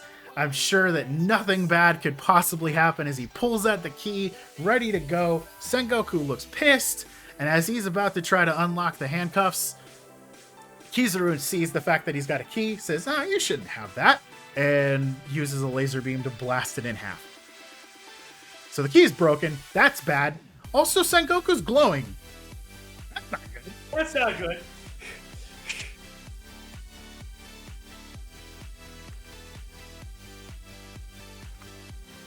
We get a reveal of the fact that Sengoku has a devil fruit. And not just any devil fruit, as he has the human fruit, mythical model, Buddha.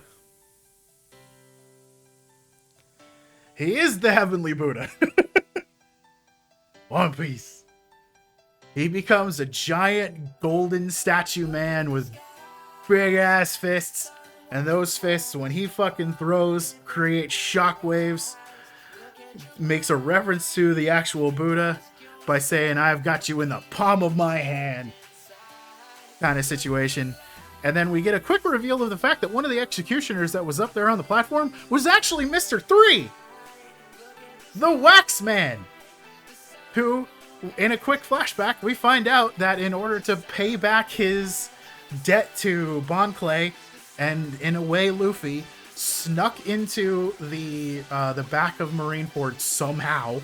We don't exactly see how he did it. And he was able to take the place of one of the replacement executioners, basically knocking the guy out by covering his head in wax and taking his outfit to go out in his place. His plan was, of course, to try to free Ace. I'm assuming that had his blade actually been able to connect with something before they were knocked out, it would have connected with the other executioner. I guess that was what was going to happen. We don't know. He kind of got knocked out, and the whole image made it look like he was about to kill Ace. But he can make a new key. He can make a key to get Ace out of the handcuffs. And so Luffy, seeing a big ass fist coming his way, immediately uses Gear 3 to create a giant balloon form of himself to take the hit, which he does take some damage from because, of course, it sends out shockwaves, which that does fuck with his body a little bit, but it's not near as bad as if he had taken it as a normal human. The platform below starts to crumble, and as they are falling, the key is quickly made and tossed over to the others as the Marines yelling about how the Ace is still in his handcuffs. It doesn't matter. He's still going to die anyway, and they fire, making Sengoku have to actually jump away because he was actually close enough to be able to help out or to try to prevent this, but the quick actions of the Marines sort of ruin that. And in this column of like explosion, this flame, a hole of fire opens up as we get the reveal that Ace did in fact get free, and he is protected, Luffy and Mr. 3, within the flame from the explosion. Ace is free. Luffy has saved his brother, and now the only thing that they gotta do is get the fuck out of here. We get a fun little moment of the two of them fighting alongside each other. They're a great team, able to keep each other out of being damaged and taking out opponents. Like, it's noted by the other members of the Whitebeard Pirates that they're pretty fucking cool together, and it's a really good moment. Whitebeard has chosen to make a final command as captain, because coming into this war, he knew one thing. He was not leaving this war regardless of how things happened.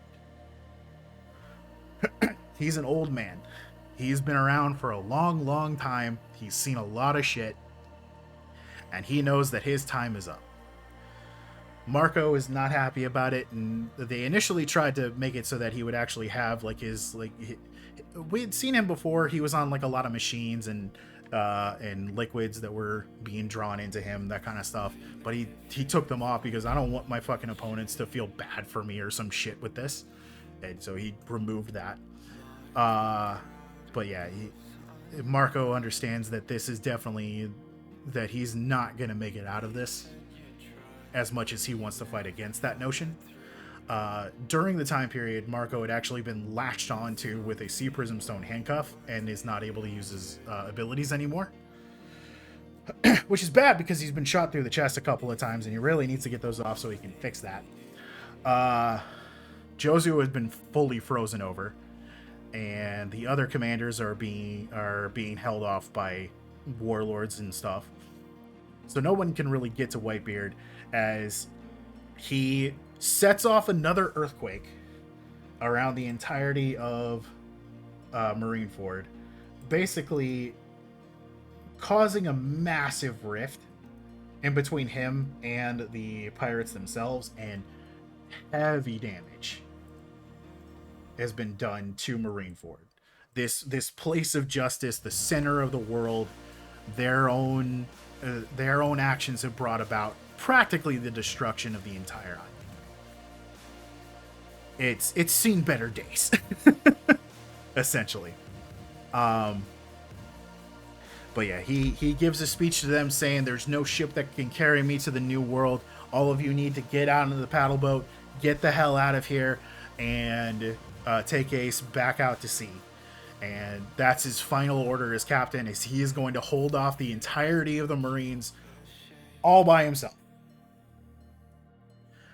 And he's pretty good at that, considering the fact that he literally is able to not only take a bunch of gunshots at him, a fucking cannon to the face, and 4 people stabbing him in the chest.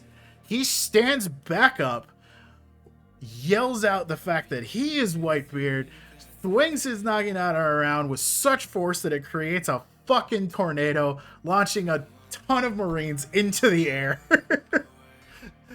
And to come falling back down. He's old, but man, can he still fucking do it. Now, of course, the Marines don't want the pirates to just get away. You know, the whole reason they're here was to kill Ace. So, of course, that's what they're trying to do. People are shooting at them as they're trying to run, though begrudgingly. Many of them are leaving. Luffy is not fully connected to Whitebeard, so he's just like, dude, the old man said go, we gotta go. And if Luffy's saying to leave, generally you should probably think about leaving. And Ace is willing to follow, though he does take a moment to thank Whitebeard for having him on his ship, for dealing with him. And Whitebeard knew about Ace's father a long time ago, because Ace just straight up told him, and Whitebeard, despite the fact that the two of them were enemies back then, just said it. Yeah, who cares? Yeah, no, I figured you were still here, Turtle. Don't worry. You usually end up in the chat whenever you disappear. But yeah, fond farewell. Everything seems like it's gonna still be pretty rough because they gotta get to the ships as quickly as they can. And then Akainu shows up. And he starts bad-mouthing Whitebeard, saying that he's just nothing but a loser. Dude couldn't even become the king of the pirates. How could you even call that guy a dad when you've got the blood of the fucking actual king of the pirates in your veins? Like, man, I know I'm a Marine, but even I respected that guy. Like, he just starts throwing shade like you wouldn't believe. And anybody smart would ignore this. Right? Like, if you were hearing that, you would probably try to ignore it as best you can, listen to the final words of your captain, and get the fuck out of there. Right, King? That's what you would do, right?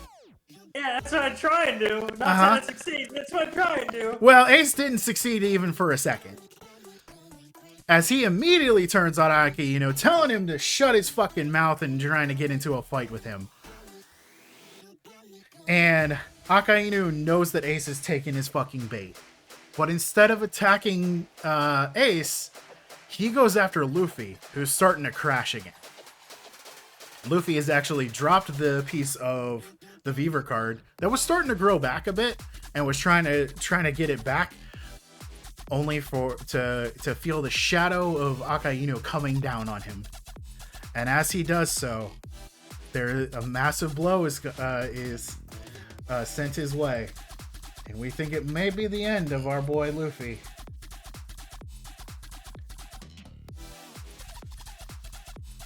But Ace gets in the way,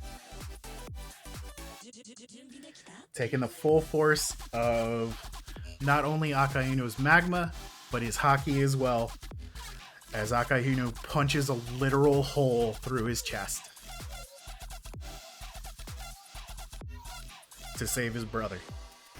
Now, he tried to block it with his flame, but the thing they say in the manga is that you really thought that your fire could burn hotter than my magma, which I feel like is a weird thing for them to say, but it was mostly just because the concept of haki hadn't been fully fleshed out yet. It's pretty obvious that Akainu used that to hit him with. But yeah, Ace has had a hole put in him.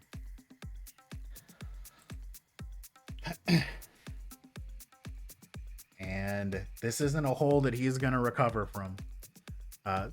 Luffy catches him after Akainu pulls his fist out.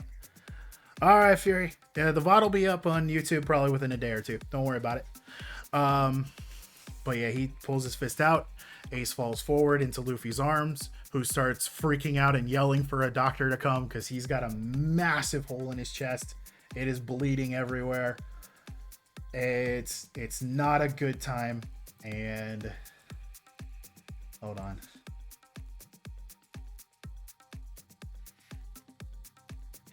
And he starts talking with Luffy, you know, thanking him for being his brother, thanking him for accepting him when many people wouldn't. Mentions another by the name of Sabo, you know, thanking him too for also being like their friend. And he tells Luffy that he still believes he tells Luffy that he still believes that he'll become the king of the pirates. He knows that he's going to accomplish that goal. And with a smile on his face, he passes away in Luffy's arms. Ace is dead. There is no... Except this is One Piece, and no character stays dead. No, and a lot of people thought that. Because in the manga, when this happened, no one actually believed Ace was dead. No one believed it until the next chapter came out. And he was confirmed dead. Ace is dead. There is no coming back. Ace is gone. The entire effort, everything that people did to save his ass, and I know that this is fresh for you, but man, is he an idiot, because he threw away everything by turning back towards Akainu instead of continuing to run.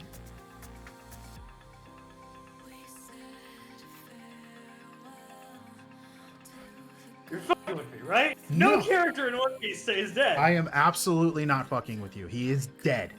Ace is gone. There's no fucking around on this one. You can even, Robbie, if you can sound out in the chat as a confirmation to show that more than one of us will say it, since I know that he still doesn't believe me.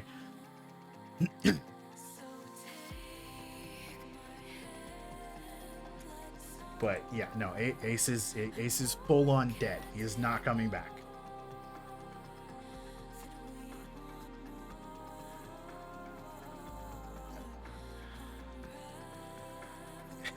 Damn denial. But it's One Piece. But no one stays dead in One Piece. Well, this is the first time that somebody outside of a flashback stays dead in One Piece. Don't make me say it. That should be proof enough. God damn it! They killed your character.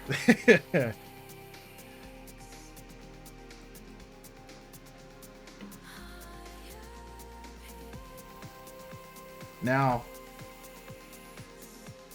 I want you to... Actually, no, there's a lot of spoilers, so I'm not going to make you Google it. But Akainu quickly realizes he's made a fucking mistake. And he realizes that with one of the best images that possible, and if I'm not telling you to do this, but if you Google the exact words of Akainu done fucked up, this is the first fucking image that you get. This is right after he killed Ace, and Whitebeard is fucking pissed.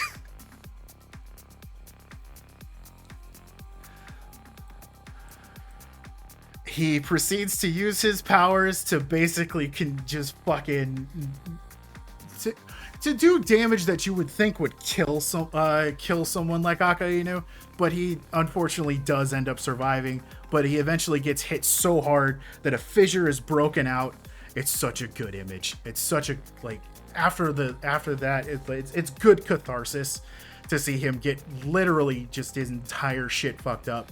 It creates a whole new fissure that he falls down, yelling out, cursing to Whitebeard.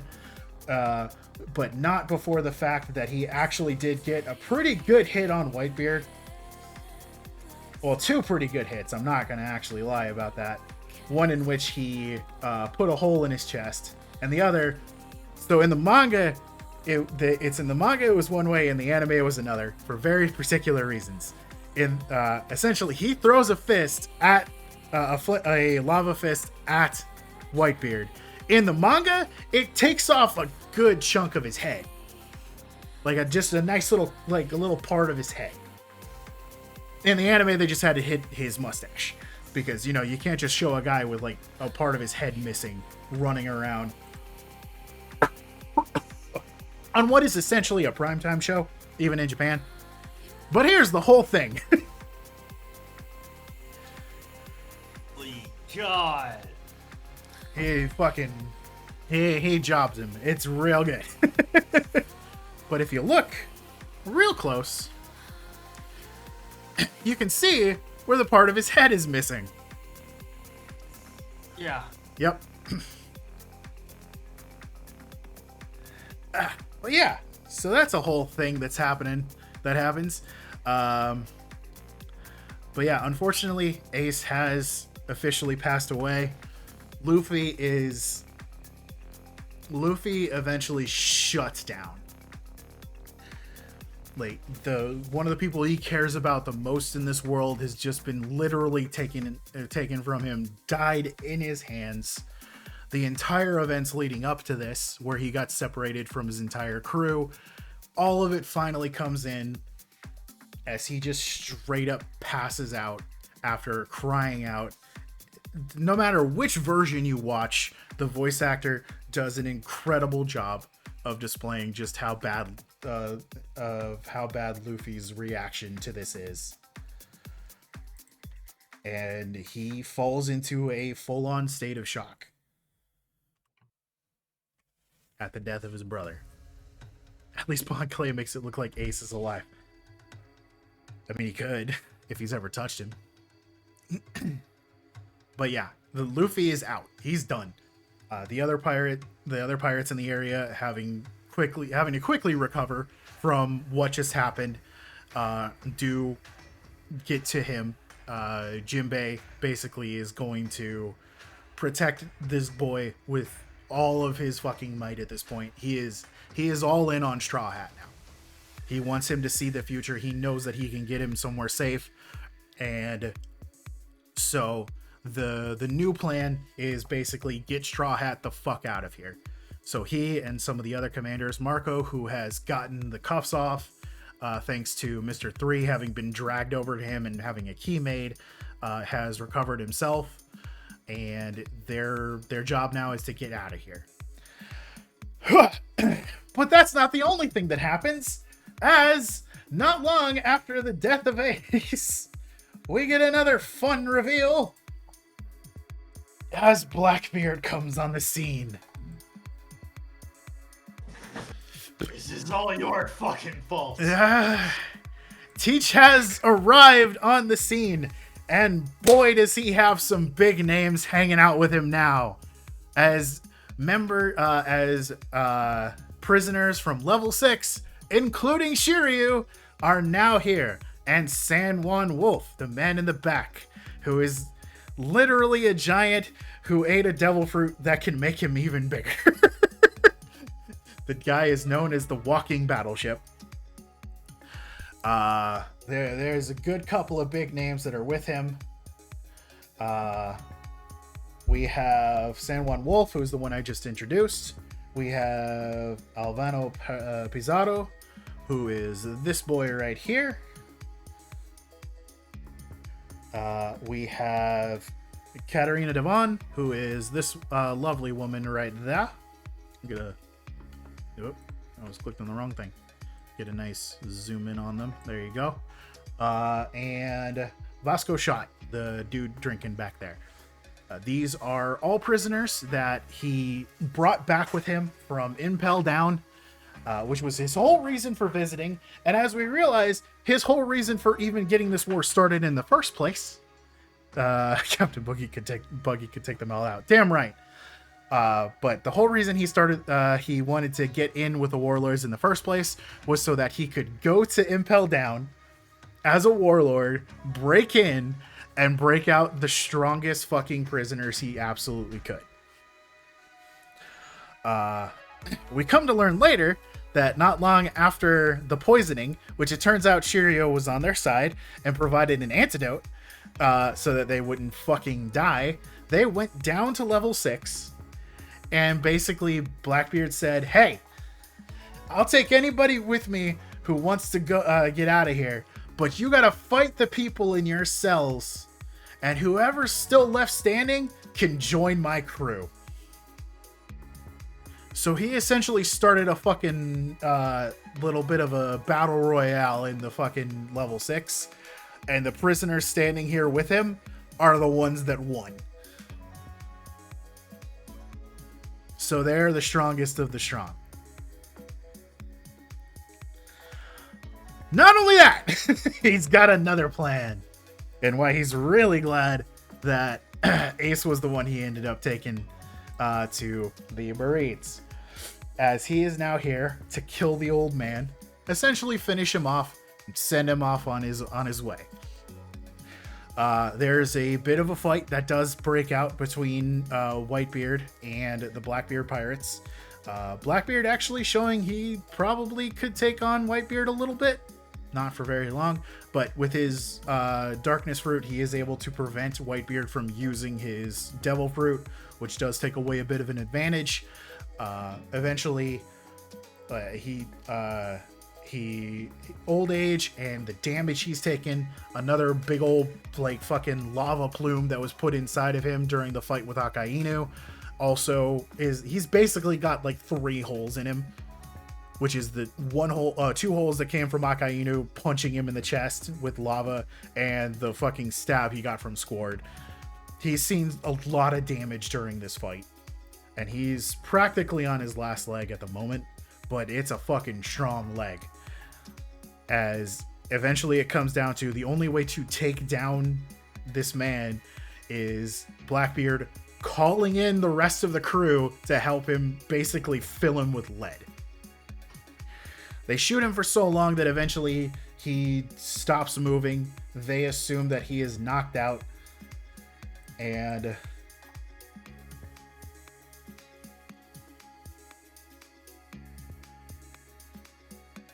he is left standing there for a moment, assuming that he is full on died. But then he speaks one last time, basically telling Teach, "You're not the man that Roger is waiting for," as he reminisces back to the last time he saw Roger.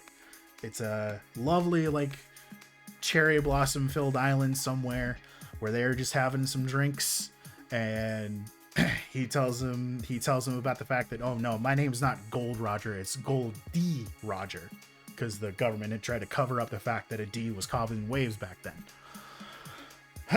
And he's like, "Hey, I can tell you how to get to Laughtail if you want," which Whitebeard immediately says, "Nah, that's not what I'm about," because the only reason he decided to become a pirate was because he came from an island where he didn't have any family. The world government didn't give a shit about his island. He set out to sea to find a family, and that's what he found. He had his entire crew, all of his sons together. He honestly got what he wanted out of life. The only thing that he did get from Roger's information was he learned about the will of D. He learned about what the D stood for and what Laughtail was waiting for. And to him, Teach is not the one to do it. Because remember, Blackbeard is also a member of this mysterious D clan that's all over the place. As his full name is Marshall D. Teach. But not long before his own death, he yells out one more time. A yell that goes out to the entire world, because remember, Buggy's little group is still recording all of this. He yells out to Sengoku, "We know that you're afraid of someone finding that treasure, because someday some man is going to stand up and challenge the entire world to a fight." And he yells out that meme phrase, "The One Piece is real," to the entire world. And on that, Whitebeard passes away, standing tall. He has not fallen over. He died on his feet. He died on his feet. And we get the narrator coming in, listing off all the damage he has taken in this battle alone. It's an insane numbers that I'm not even going to try to remember off the top of my head. But basically remarks that he's got multiple scars on the front of his chest, taking everything to the face. And as his cloak falls off of him, it shows that his back is left entirely unscarred, showing that he has never turned away from an enemy in a battle in his entire life. He's an absolute beast. And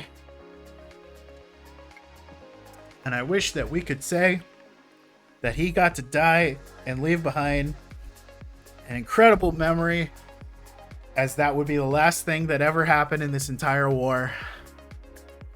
But it's not. We still got shit to do. As Blackbeard, now noting that Whitebeard has officially died, gets a grin on his face.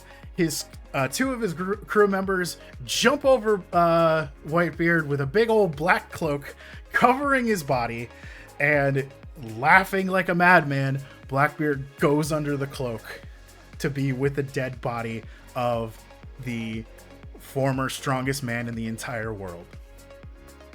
Nobody knows what's going on. By this time, Akainu has shown back up, but he's not worried about what's going on over there. He wants to kill Luffy, so he is currently chasing down pirate after pirate, trying to get to Luffy, looking to kill the Son of Dragon to finish all this shit up, and not even paying attention to what's really important at the moment, which is whatever the fuck Blackbeard is doing. It's only a little bit of necrophilia, yeah.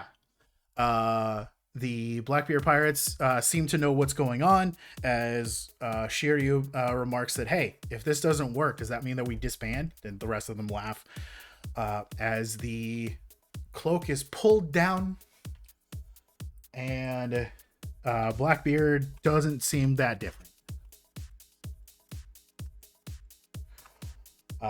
At least until he holds up his fists. He brings darkness from one and from the other.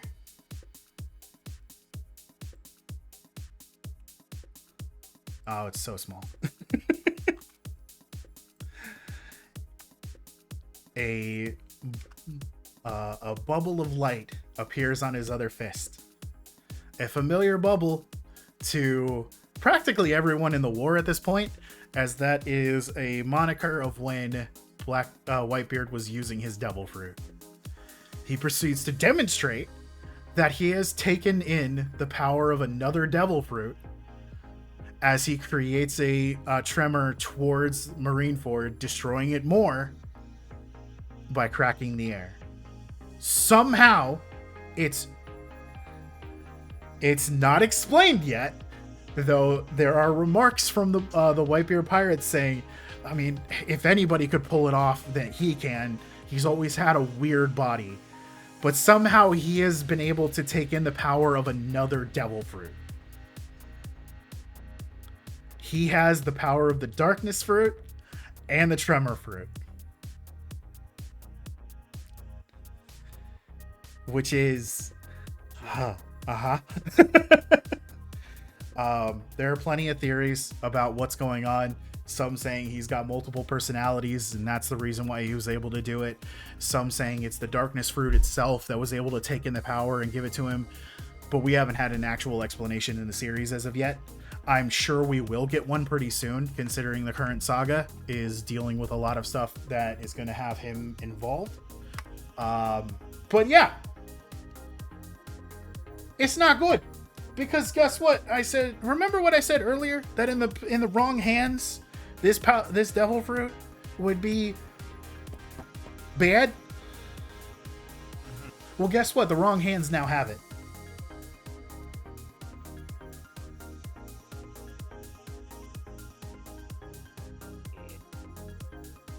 He proceeds to do another quake, just like his mentor before it, though this time much less controlled. King mentioned his favorite was Ace a while back, and I was just like, oh no, yeah, no, I had to hold back too. But yeah, he proceeds to perform the same action right away, essentially causing even more destruction, not anywhere near as controlled as his mentor. It's sending the entire ocean into insanity, even causing a tidal wave that is now heading towards Sabaody. That's how much he just did not even bother trying to control. Now, of course, oh god, wrong button. He, of course, starts saying that he's gonna fucking destroy the entirety of Marineford. We're here, we may as well fucking do it. Until Garp and Sengoku, come down on his ass and. Huh? So Turtle just said in chat, I already knew Ace was a goner because of your game playthrough.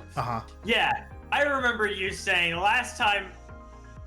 Well, of course he's probably feeling like that because the last time he saw Ace, he thought he was dead. I figured that, like everything in One Piece, character wasn't actually dead. Nope. This is the first No, time. the one character I really feel for, the one character I go, yeah, no, I like him a lot. That guy's got some chutzpah. I enjoy him. And now he did. The one time he.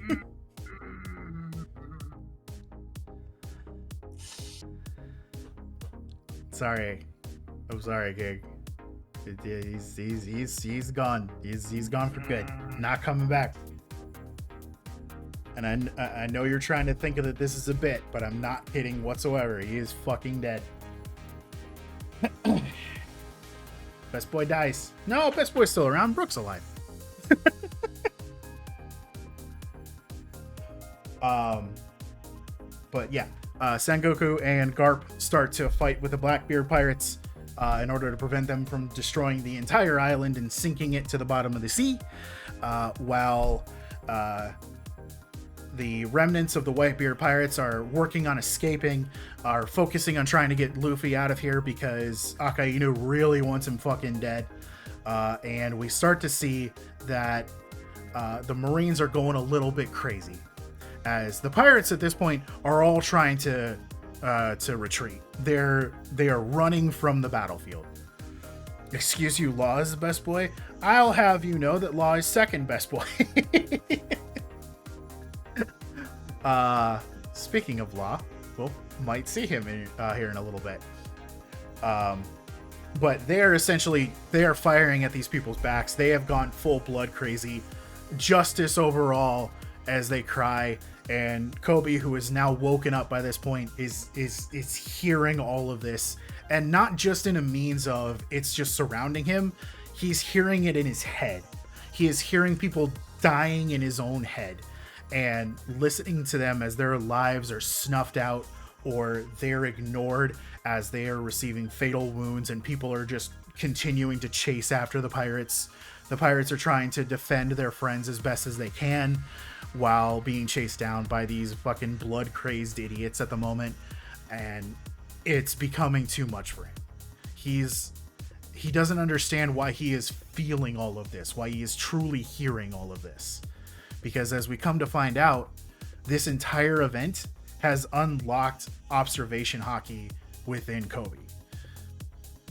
Now, if you remember Mantra back on Skypiea, and you remember how they could hear the voices disappearing from the island whenever somebody died, amp that up to about 5,000 for Kobe right now, because he's had no training in this whatsoever and is currently in the middle of a battlefield. He is not having a good time. There is a massive chase going on at the moment as Jinbei is doing his best to keep Akainu away from Luffy, who is passed out in his arms at the moment. There's no way he's going to wake back up. And a couple of attempts to hold back Akainu in his dogged pursuit of this young man who apparently they're very afraid of letting get away. Something that the commanders end up noting, that if you guys need to kill this dumbass kid right now, obviously he's a much bigger threat than you're making him seem to be. Which of course we know that that's true, and the Marines know that that's true. They were just trying to hide that. But during the escape, Akainu does get a shot on the two of them.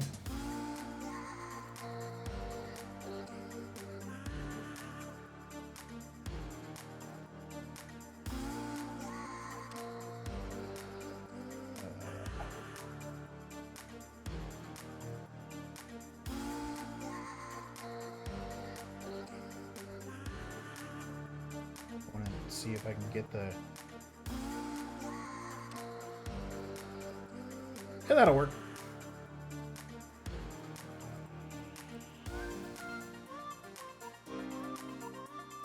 It's a shot of lava that goes right through Jinbei and hits Luffy in his arms. It's not the best shot. Can't really see Luffy there, but he's holding on to him. There he is. There's his little leggy. But it is heavy damage to the point where Jinbei can't even really walk.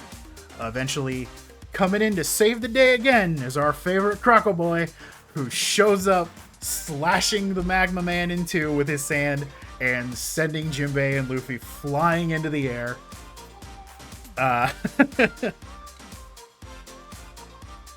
To get him away, yelling to the other pirates to fucking catch him, and if you're gonna save someone, you better fucking do it right. Crocodile is the most tsundere hero we'll ever have. Eventually, he is caught by none other than the legend himself, Buggy the Clown, who is currently at the moment running away from his followers because he felt like he wasn't living up to their expectations, and he also just really wanted to get the fuck out of there. But he is caught by Buggy and is eventually convinced to try to get him to safety, because if he holds on to him for very long, Akainu is probably gonna fucking melt him into nothing. So he starts running, trying to find some way to get those two, who have now passed out, in his arms entirely, because, you know, that attack hurts a lot. He's getting closer to the water's edge, being chased a little bit by Kizaru at this point, when he hears a call from out in the ocean, as a mentioned best boy has arrived on scene.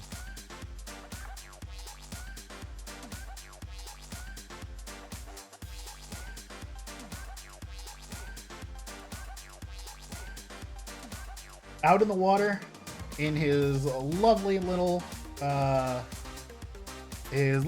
submarine, pops the Heart Pirates, who have come to save Luffy, or at least, you know, take him for to get medical treatment, because he's a doctor. So, after some convincing, after some yelling, and of course the fact that they're still being attacked, Buggy does finally go, fine, whatever, fuck it, and throws Luffy over to Law, where he is quickly brought into the submarine and into the medical bay of the submarine to be treated by our surgeon of death, both Luffy and Jinbei himself, though Luffy is the one in far worse condition at the moment, considering everything he's been going through over the last day or so. Oh, apparently I hit I had to change of clothes. I apologize. I went out of One Piece mode for a minute.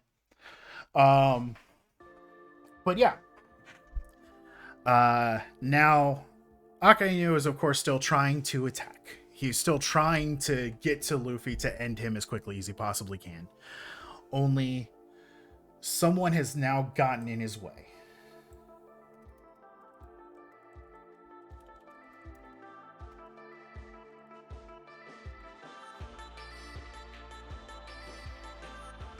As the young, desperate voice of Kobe yells out, looking just the most beautiful he's ever looked in his entire life. Where's the turtle? She is in the chat. She had something to do. He yells out at Akainu, telling him, you know, the fuck are we doing? There are people dying. The enemy is running. We've already won. Why are we doing this? Essentially, he gives them enough time for Luffy to be given over to Law, and essentially brought in a bit to safety. The internet being a bitch. Okay, that's fair. Do not kill Kobe in the same fucking in this chapter after you killed fucking Ace. It seems like our little marine boy's life is coming to an end because he's just pissed off Akainu, who doesn't give a shit about what he's talking about, telling him that if he wants to get in his way, then he's just as much dead as Luffy's gonna be. And he goes for the punch. It's gonna be big. It's gonna hurt. And he gets blocked by Shanks. Yeah, Shanks, my boy. Okay, my other favorite pirate. Yes. Sweet, you're still talking. Oh, yeah. As much as my throat wants to give out at the moment. Fuck, I got a whole other arc to go through. I have to try to wrap that one up pretty quick. But, yes, the red hair pirates arrive at the scene. People were a bit surprised because the last they heard, he was in a clash with Kaido. So it seems like that must have... I just hydrated, but I will do so again, Turtle. Just for you. It seems that clash went in his favor, as Shanks is here to stop the war. He basically tells them that they need to fucking pack it up, and if anybody else still wants to fight, they can fight against him and his crew, who are ready and raring to go.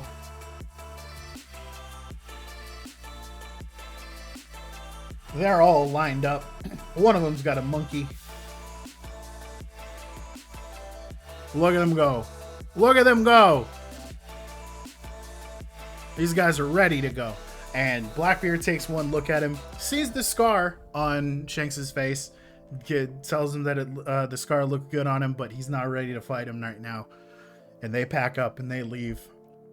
The Marines all start to quiet down because Sengoku agrees that this shit needs to come to an end. The people need to be taken care of.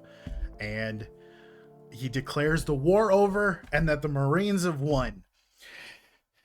And you can't argue with that, considering not only is Ace dead, but also Whitebeard is dead. There's a... Ow! I'm sorry. I can't bring Ace back. I'm not the author. Now, there's still a little bit left to go. Shanks has... Hey!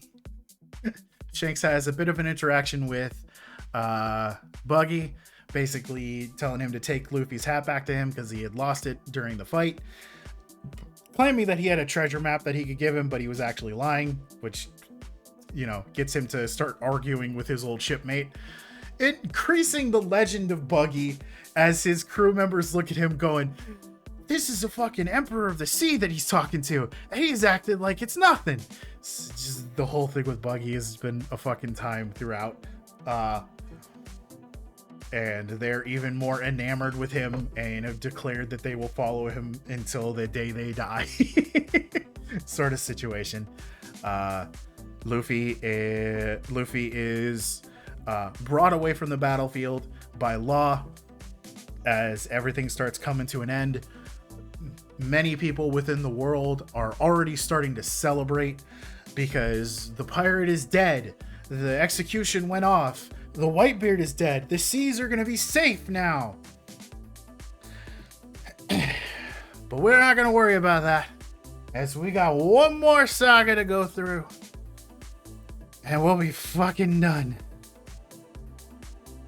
We're going to pause for 1 minute. That's perfectly fine. I need a second to rest. Water. Yes, I need water and I need a second to rest my throat.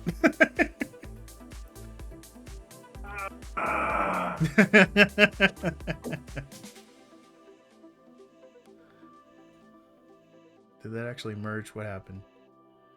Oh no, it merged it with the background. Why did it merge it with the background?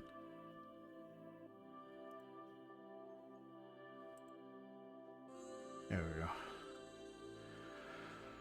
Ah, that was supposed to be with that. Okay. Hello? Hi. I'm testing this out again to see if I can actually hear you now. Can you hear me? We're gonna have to wait for you to talk a little bit more. I just talked. Oh, no, I mean, like, right now, yes. Oh. But the shit with my internet is that after, like, a little bit happens, then everything just starts going, like that. Fair. Do you want to see what I've been working on? Sure. I need a minute for prep anyway.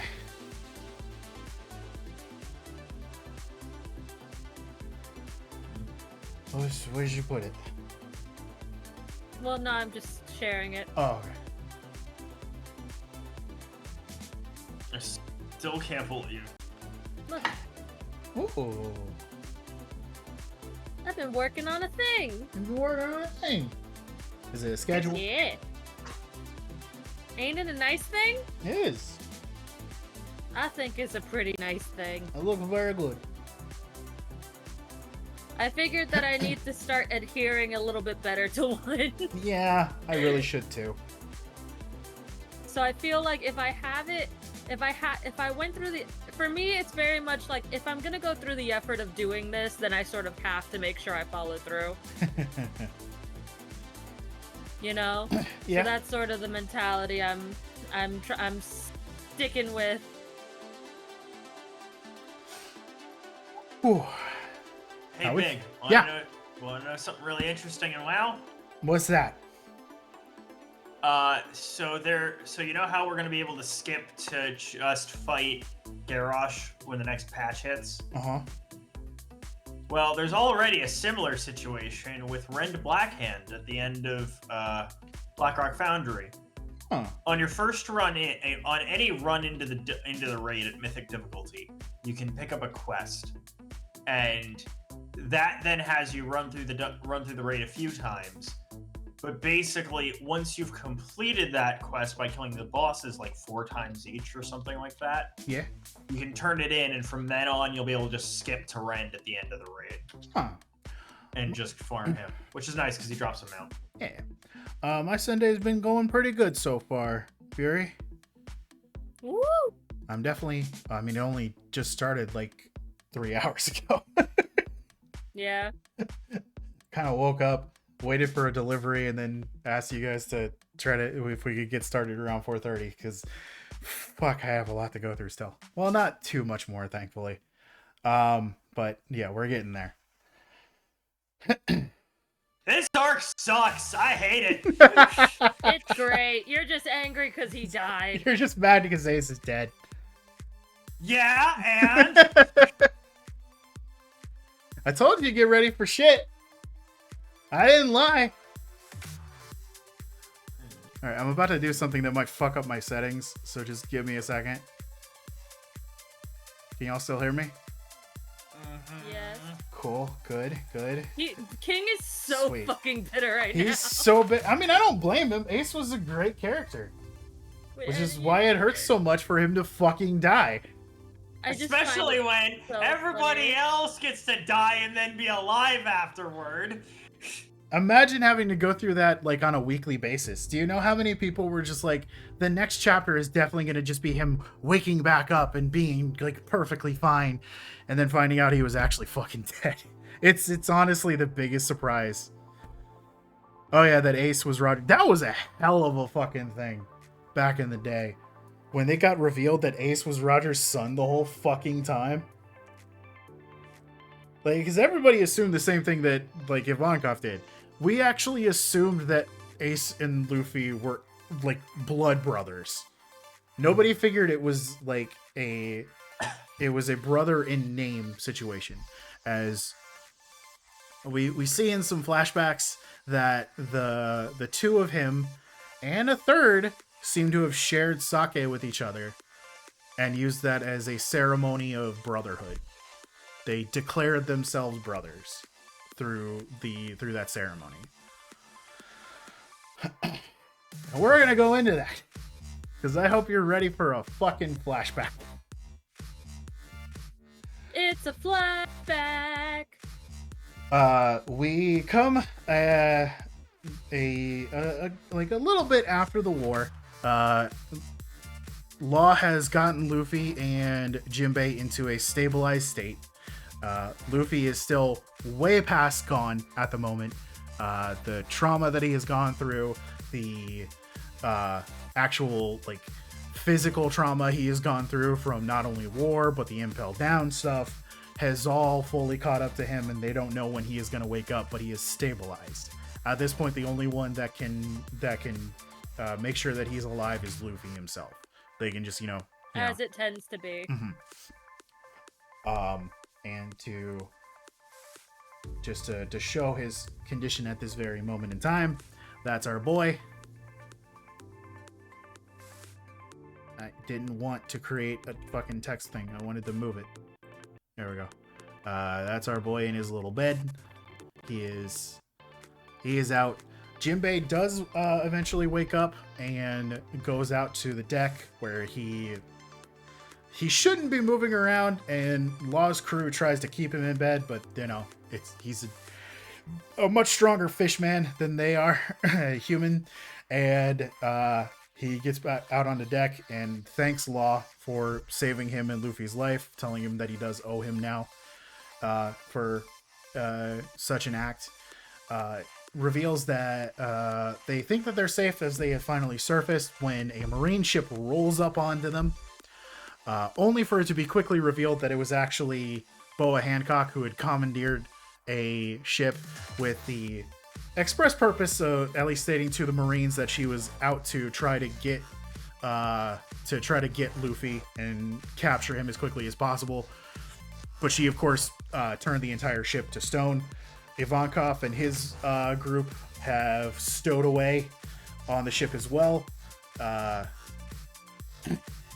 Hancock allowing them because they claim that they were friends of Luffy, which is of course true. So they're fine. They say their goodbyes to Jinbei and tell him to say to pass that on to Luffy as they set out towards Kamabaka Kingdom to start doing what they do. Bacon Kingdom, got it. So, of course, Hancock immediately offers up Amazon Lily as the place to allow Luffy to recover, because it's in the Calm Belt and because it is led by a warlord of the sea. The Marines won't even think to look there for him. And they roll up. Initially, the entirety of the Law's Heart Pirates were going to be allowed in until Granny Neon starts yelling about, we can only make an exception for one. If we continue to do this, then you're going to be continually breaking laws. So eventually they have to set up on a different part of the island, which is walled off, and they're provided food over the course of a couple of weeks for Luffy's recovery. To which eventually he does in fact awaken. And boy, does when he wake up, does he cause a fucking scene as he busts his way out of Law's ship, yelling, screaming for Ace. When he lands, he just charges into the fucking woods, and it seems like he doesn't even realize that Ace is dead yet. And him charging in, he is chased after by Jinbei. While that is a scene that is going on, we check in with the other Straw Hats to see what they're doing. There's some shenanigans of them trying to get off to the island, and eventually all of them coming across a newspaper. Or in Zoro's case, getting to run into another warlord, the one he hates the most. As it turns out, the island that him and Perona are on is the island that Mihawk is calling home for right now. Where he drops the news onto Zoro as the rest of the crew finds out that Luffy's brother is dead.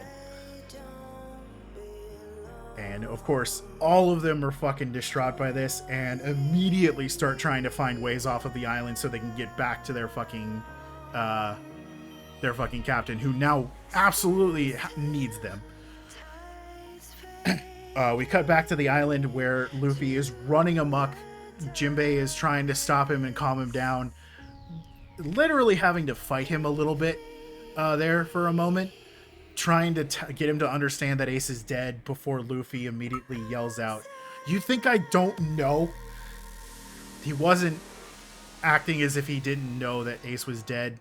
He was basically throwing a massive tantrum at the moment because his brother's dead.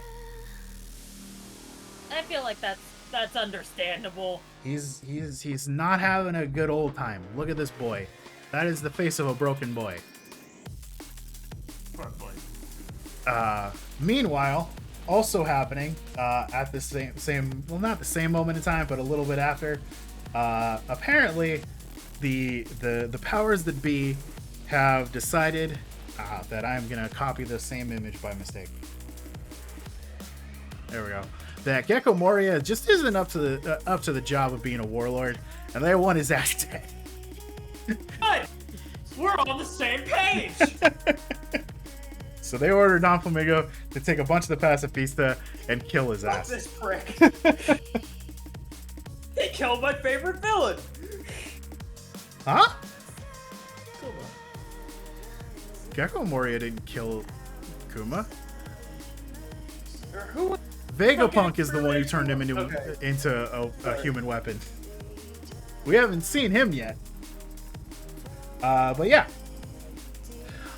So that's a thing that's happening at the moment. But back over with Luffy, as he is continuing to be very distraught. His friends are trying to find their way to him. We flash back to Mount Kolbo, where we get to see Garp taking a little baby Luffy, little tiny baby Luffy, up to a bandit camp, where we get to meet Curly Dadan and her bandits. She Don Corleone? Okay. Curly Dadan, Dadan. She is a female bandit that lives in the Goa Kingdom, within the mountains, and it's kind of a known nuisance. But Garp lets her actions slide because not only is she going to be taking care of Luffy, she's also been taking care of a baby Ace this entire time since he was a baby. Ace, when we first meet him, is not the kind, nice boy that we came to meet back on Alabasta. He's actually a little bastard who, upon first meeting Luffy, actually does spit on him. Okay, Westy. Luffy, remembering the words of his favorite captain in the world, his idolization of Shanks, remembers that getting mad over something as stupid as that really isn't a big deal. So he decides, I'm gonna make friends with you. And we get a bunch of instances where Luffy is constantly chasing after Ace as he goes off into the woods every single day, usually coming back with some kind of game he's killed for meat, to try and make friends with Ace as much as he can. Day in and day out, Ace causes some kind of action that causes Luffy to not be able to follow him for the rest of the day. The first time he did this, he knocked Luffy off of a bridge into a chasm where he disappeared for a whole fucking week. And then showed back up and immediately started chasing after Ace again. Getting better and better at it as time went on. Eventually, he is able to follow Ace to where he goes every day. As he goes to a place known as the Gray Terminal.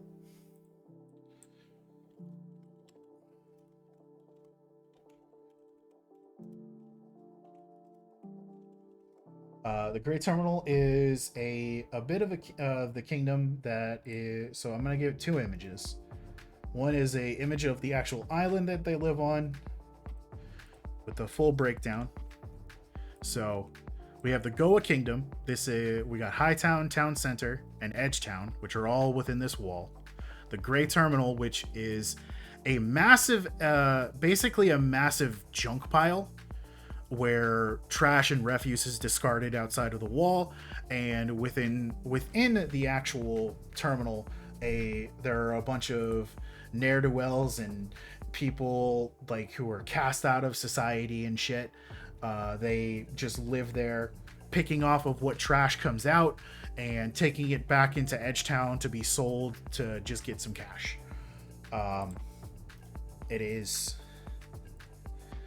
It's not the nicest thing in the nicest place in the world, but the people there, they're having a good. They enjoy their lives. Like they could definitely do better. They could be in a better place, but they're free. They get to do what they want. And of course, right up here, that's where Dadan's little camp is. So they hang out on Mount Corvo. And then, of course, over there is Fuchsia Village, where Luffy is from. But he finally tracks him down there one day, and we get to meet the third member of our flashback trio, as a young man, a young blonde boy, is introduced by the name of Sabo. Apparently behind the wrong layer. Boom. We meet Sabo. Like that. He's got a good hat. He's got a little missing tooth. He dresses kind of fancy. Don't worry about that. And he's good friends with Ace. The two of them have been basically stealing money from people all over the place, whether they're from Great Terminal, Edgetown, or anywhere else. And they have been stashing away funds in their pirate fund to eventually save up enough money to build a ship so they can get off and set out into the ocean to explore the world. By around this time, they've got a pretty good chunk of money.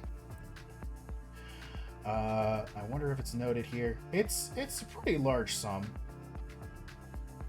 but I don't know. Yeah, it's not saying. It's a couple million berries. They've been doing good. They've been saving up for like the last 5 years, getting ready to do this. One of the most recent people that got hit by Ace himself were a pair of thugs that were working for a group of pirates that hangs out in Great Terminal because, you know, they can, known as the Blue Jam Pirates. Now, this will be important because upon hearing the commander who was in charge of getting money for the day, as they had just sold something in town and then just got fucking robbed by Sabo, I mean, not by Sabo, by Ace, is pissed off and wants their money back, obviously. So they're out trying to find where Ace and Sabo, who are a known menace within Great Terminal, though the people of Great Terminal aren't just going to tell them where they are and, you know, fuck around with a good number of people. Meanwhile, Luffy has caught up to Ace and yells out to him, "I found you! We're gonna be friends now!" And the two of them immediately tie him up to a tree and start trying to figure out what to do with him because now he knows where their pirate stash is. And it's important, and they can't let him know that. He's like, "I'm gonna be a pirate too. Come on, let me be pirates with you guys. It'll be fun." And they're talking about it, eventually coming to the fact that, you know what, we're just gonna have to kill him. Just gonna have to kill him because he knows too much. And then This is great. I love this. I love all of this. This is great. Upon realizing the fact that they are out to kill him, Luffy starts to fucking cry. He's like, "No, I don't want to die." Of course.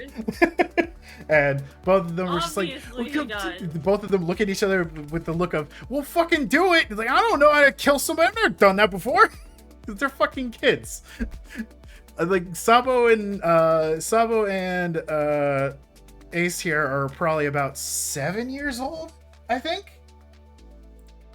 And Ace and Luffy is about 6. Yeah. So they're very young still. Like he's like 5 or 6. So they don't have a clue about that. Unfortunately, they don't get a lot of time. Aim, gun, fire. Well, they don't have guns. They're kids. They got little pipes. They use pipes. They run around using pipes to fight. Now, unfortunately, once again, Ace decided to piss off the wrong people today, as he stole from the Blue Jam Pirates. And they're, of course, out looking for him. Now, one of the main people who are out looking for them is this motherfucker named Porchemy. He's not really a vice captain, but he's a kind of a high-ranking member. He's also known for being very savage, not having qualms with killing children, and basically an all-around not great guy. Eventually, thanks to Luffy screaming because, you know, he doesn't want to die, they are unfortunately found, though Ace and Sabo hide themselves well before, as Porchemy shows up, sees Luffy tied up to the tree, and basically unties him, saying, "Hey, where are the other kids at?"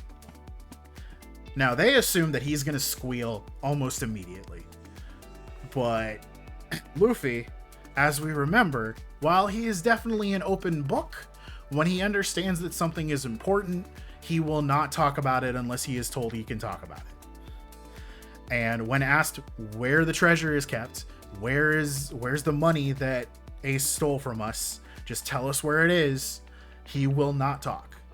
He badly lies to them. He basically just tells them he doesn't know anything, but he does such a bad job at it that they can tell that he's lying. So he orders his cronies to start searching the forest to try to find them, while he's going to take Luffy back to their little base so he can essentially get the information out of him. Now, I do want to state that I do not condone child violence. This is a rough scene, though it does start out a little bit funny when Porchimi, while trying to get the information out of Luffy, uses a giant-ass mallet to basically squash him when he doesn't say anything, and Luffy just fucking bounces it back. Going, you can't use that on me, I'm made of rubber. So he's not really worried. Unfortunately, I forgot he already had his devil fruit. He already had his devil fruit. This is well after his encounter with Shanks. Now, Porchimi is not one to not know what torture is. Ergo, he proceeds to figure out exactly what will work against Luffy right away, donning spiked gloves and proceeding to try to beat the information out of him. During this time period, Ace and Sabo had moved all of their stuff to a different location, figuring, Luffy was going to talk eventually and they needed to just get it out of there. But when Sabo went back to check on the place, because he assumed that it would be fucking overrun by Blue Jam pirates by now, and he notices that they still haven't found the old location yet. And he puts two and two together. Luffy hasn't said shit. So, of course, he runs back to Ace, yelling to him that he hasn't talked. They're probably torturing him right now, and he still hasn't fucking talked. So, realizing that this kid, while he is an idiot, is probably going to die for them, they immediately go, we need to go save his ass. They pick up their pipes, they charge towards where the Blue Jam pirates are. Luffy's basically shut down at this moment. Mostly crying, not really doing well whatsoever.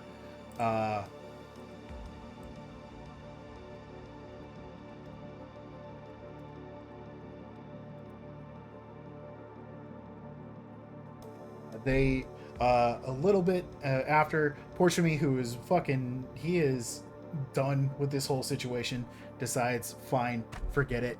Picks up his sword in order to go and kill Luffy. He is about to. I can't find a good image of it, so I apologize. But he busts in, and the two of them bust in through the wall and proceed to take out the goons around him. They get a good shot off on Porchimi and get free Luffy and start to get away. And then we get to see a little bit of what we already know about Ace pop up, as he says that he is not going to run away. Okay, don't worry about it, Turtle. You can still hear me in the chat, so that's fine. But he proceeds to say that he's not going to run away. He's going to fight Porchimi, and Sabo, annoyed but just going along with it. Both of them take up arms and proceed to fight. We get a reveal a little bit later that they did come out victorious, though a bit beaten. I was gonna say, how did they not get their asses handed to them? Well, Porchimi also spent the entire day torturing a child, so he wasn't exactly at full strength, Shouldn't be that hard to torture a fucking child. It is when the kid won't say anything and you're too stubborn to just stop. I mean, he basically used Luffy as a punching bag. It's gonna use up some stamina, if you know what I mean. Fair enough. So during this time period, of course, Luffy, Sabo, and Ace, Sabo berating Ace for the fact that why didn't he just fucking run? And Ace telling him to shut up. Luffy's just happy to be alive. They all head back to Dadan, where Sabo is going to stay with them now because he had been living in the Gray Terminal all this time, but now it's not exactly safe considering they pissed off the Blue Jam Pirates. Porchamy, who was beaten by these small children, is approached by his captain, who is telling him he's disappointed that he didn't show up with his money and the fact that he fucking lost to a pair of fucking kids. That's Blue Jam. Shoots him. He's dead. This is a flashback. When people die in a flashback, they're actually dead most of the time. Yeah, I learned that. I learned that with another character I really liked. What was it? Fucking, I forget his name, but he was the Blowfish Man. The Blowfish Man? Oh, you mean Tom? I like Tom. Tom was nice. Tom was good. Tom was dead. Tom is dead. But yeah, so he kills Porchamy for failing him and seemingly having seemed to have run off with his money, but then it turns out he lost to a fucking couple of kids. Back at Mount Corvo's base, Sabo has begun living with them, much to the chagrin of Dadan, who is never happy to have another mouth to feed. But they keep bringing in food, so she can't really complain too much. We have some misadventures of the boys just hanging out, being brothers. It's really cute. Eventually, there's a day when Garp shows up while they're eating, and the brothers, while everybody is eating, are talking about how they're gonna be pirates. They're gonna go out to sea. And then Garp shows up behind him and fucking bashes them both over the head, yelling about, "You're still talking about being pirates, you little shits!" Sabo getting a beating too because he heard him talking, and it eventually leads to them deciding, all right, no, if we have to deal with Garp here, let's just fucking go out and do our own thing. So they leave and they go build a fucking treehouse.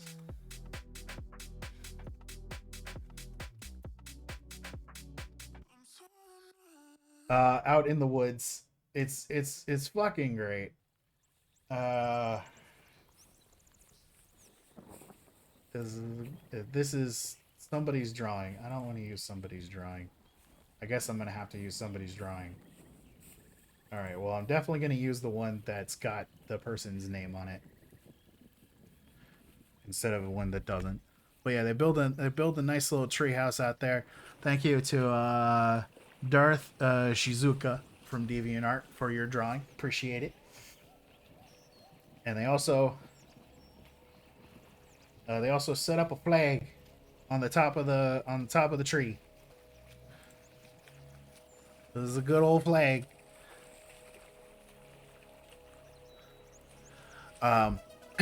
Whoa, God, what did I just do? What the fuck? That was neat. Apparently, if you hold control and pull while holding this, it does that. So that's fun. Alright, I've learned something new about Photoshop today. Go me. Anyway. But yeah. Now, Dadan actually does care about these dumbass kids, even though they cause a lot of trouble in her lives, and the fact that Garp is up her ass all the time about it. So when she goes to check on them just to make sure they're okay, turns out they set up traps in case the Blue Jam Pirates came looking for him, or if anybody came looking for him that was out to do something bad, and she ends up getting fucking sent flying by. But they set up and have a nice place. Everything's been going good for a good couple of days, and then we get to learn some stuff. After killing an alligator themselves, they decide that they want to bring the alligator into Hightown. If you'll recall, this general area here, they bring it in to sell off the leather of the skin of the alligator for some good money, and they go to a ramen shop. Thanks to a weird watch that Sabo pulls out, they're able to get a VIP suite for the ramen house and just keep getting bowl after bowl of ramen brought to them until somebody starts to finally realize that there are 3 kids here, because they initially had gone in pretending to be an adult by doing the traditional 3 kids in a trench coat. One stacked on top of the other as they went in. And When they are found out, they bust out the side of the window and start running. But one person notes them because, of course, the guy who they were getting food from yells out that they were doing a fucking dine and dash.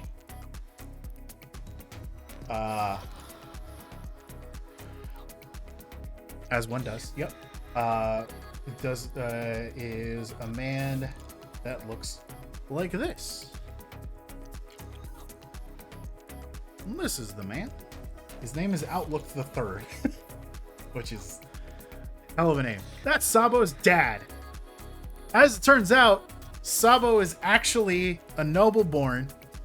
And as he yells out for Sabo to come home, please, you have to come home, Sabo just tries to tell the two of them that he doesn't know who the hell they are, who the hell this guy is. He must be confusing him for someone else. But not long after, he does eventually fess up after being prodded by Ace because Luffy doesn't care. He reveals that he is actually a noble-born child who ran away from home because, as it turns out, in this kingdom, if you're born a noble, well, yeah, you have the status, you have everything that a person could want in this world. As a child, your parents expect one thing and one thing from you, and that is to study, to learn, to become useful to the family by marrying rich, essentially. So essentially, to continue their status and to make their lives even better, the children of the noble families are expected to try to marry someone of even higher status, maybe somebody who's related specifically to the king of Goa, if they can. In other words, it's... Fun fact, Goa is the name of a city, a region in India that was colonized by the Portuguese. Ah! There you go. But yeah, that is... I guess not so fun fact, colonization, but interesting fact. Interesting fact. But yeah, being born noble isn't all it's cracked up to be. Sabo just basically tells him, I left because I wasn't free. My parents didn't care about me. They cared about their status. Something that he learned very quickly, because there was a time when basically whenever he caused a little bit of trouble, the family would do something to get him out of it and keep their status as best they could. Even one time where a royal-blooded member of the noble family's kid tried to basically tell him to give him a piggyback ride because I am of higher blood status and you got to do what I say. But he decided no, so the kid pulled a knife on him and tried to attack, but Sabo was able to fight him back. But his parents ended up apologizing for his actions rather than the fact that the kid tried to pull a knife on him. So he very quickly learned his parents don't give two shits about him. They care about what he will be for them, and that is his status. It is basically to keep their status as nobles. So he just fucking left. After this conversation, the boys start to agree, no more secrets between each other. We're gonna make sure that we live free. We're gonna be exactly who we want. They start talking about their dreams. Fuck the nobles, yes. But they start talking about their dreams. Luffy's dream, while he wants to be king of the pirates, is also kind of obscured when he goes to yell out his dream. We assume king of the pirates, but that may not be what it is, because the only people who are allowed to hear it are Sabo and Ace. Like, even in the manga, we don't get to fucking hear that shit. It's just him yelling out and then their reaction, which is to laugh at him and call him childish for it. So whatever his dream is, it's something only a child could think of. And apparently, to get there, you gotta be the king of the pirates. They also proceed to have a ceremony where it turns out that Ace stole some of Dodon's booze, and they shared a sake cup with each other. 3 drunk children in a treehouse. Well, That they don't drink that much. It's just the one drink. Okay. Yeah. But they share sake cups and declare themselves brothers as the three come together and are now officially brothers in all but blood. And I'm sure that this happy tale can only end in happiness and not tragedy, even though Sabo's dad now knows where he is. And to preface the fact that he does know that and really wants his kid back, he decides he's going to hire the Blue Jam Pirates to track down Sabo and bring him back. Which they do. They eventually jump Sabo, Ace, and Luffy while they're in Great Terminal at one point, subduing both Ace and Luffy, basically holding them at knife and gunpoint, and essentially are trying to kidnap Sabo back. Eventually, his father does show up, realizing that he put the pirates up to this and realizing that he will tell them to kill his friends. He has no choice but to go back. So he goes back with them, back into Hightown, leaving Ace and Luffy behind, who are propositioned by Blue Jam, like, hey, you guys are pretty good at what you do. I got a little job for you.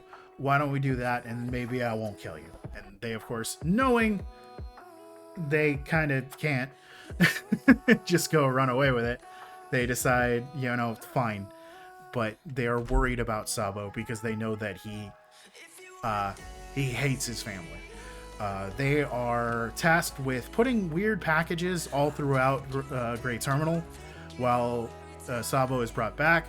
The guard who is trying to take the information on why he was, brought in is paid off to basically make it seem like Luffy and Ace had kidnapped him in some way, instead of the truth that Sabo just simply ran away.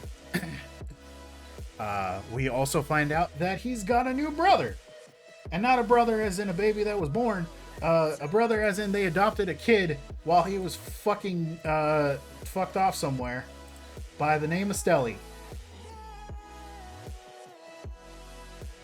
And Stelly is a little shit. He is all in on the lifestyle. He wants to marry rich. He has ambitions. So he wants to be the king of Goa someday. So he's going to try to marry as high as he possibly could to make mama and papa proud and all that kind of shit. Sabo proceeds to constantly just kind of leave, trying to run away, but is constantly sort of caught by the guards. But during this time back in the Hightown, he learns about something. He learns about a horrible plan that they have set into motion and will take place in about a night's time. As it turns out, the royals and the nobles, knowing that a celestial dragon is on their way to visit their kingdom, have decided they are going to burn the Grey Terminal to the ground, the people included, in order to hide the fact that that existed from the world government, essentially. And the packages that Luffy and Ace are helping to spread throughout the Grey Terminal are actually basically firebombs. Now, of course, they don't know shit about this. They're not privy to any of that kind of stuff. They're just doing what they're told and they're getting paid for it. And not killed for it.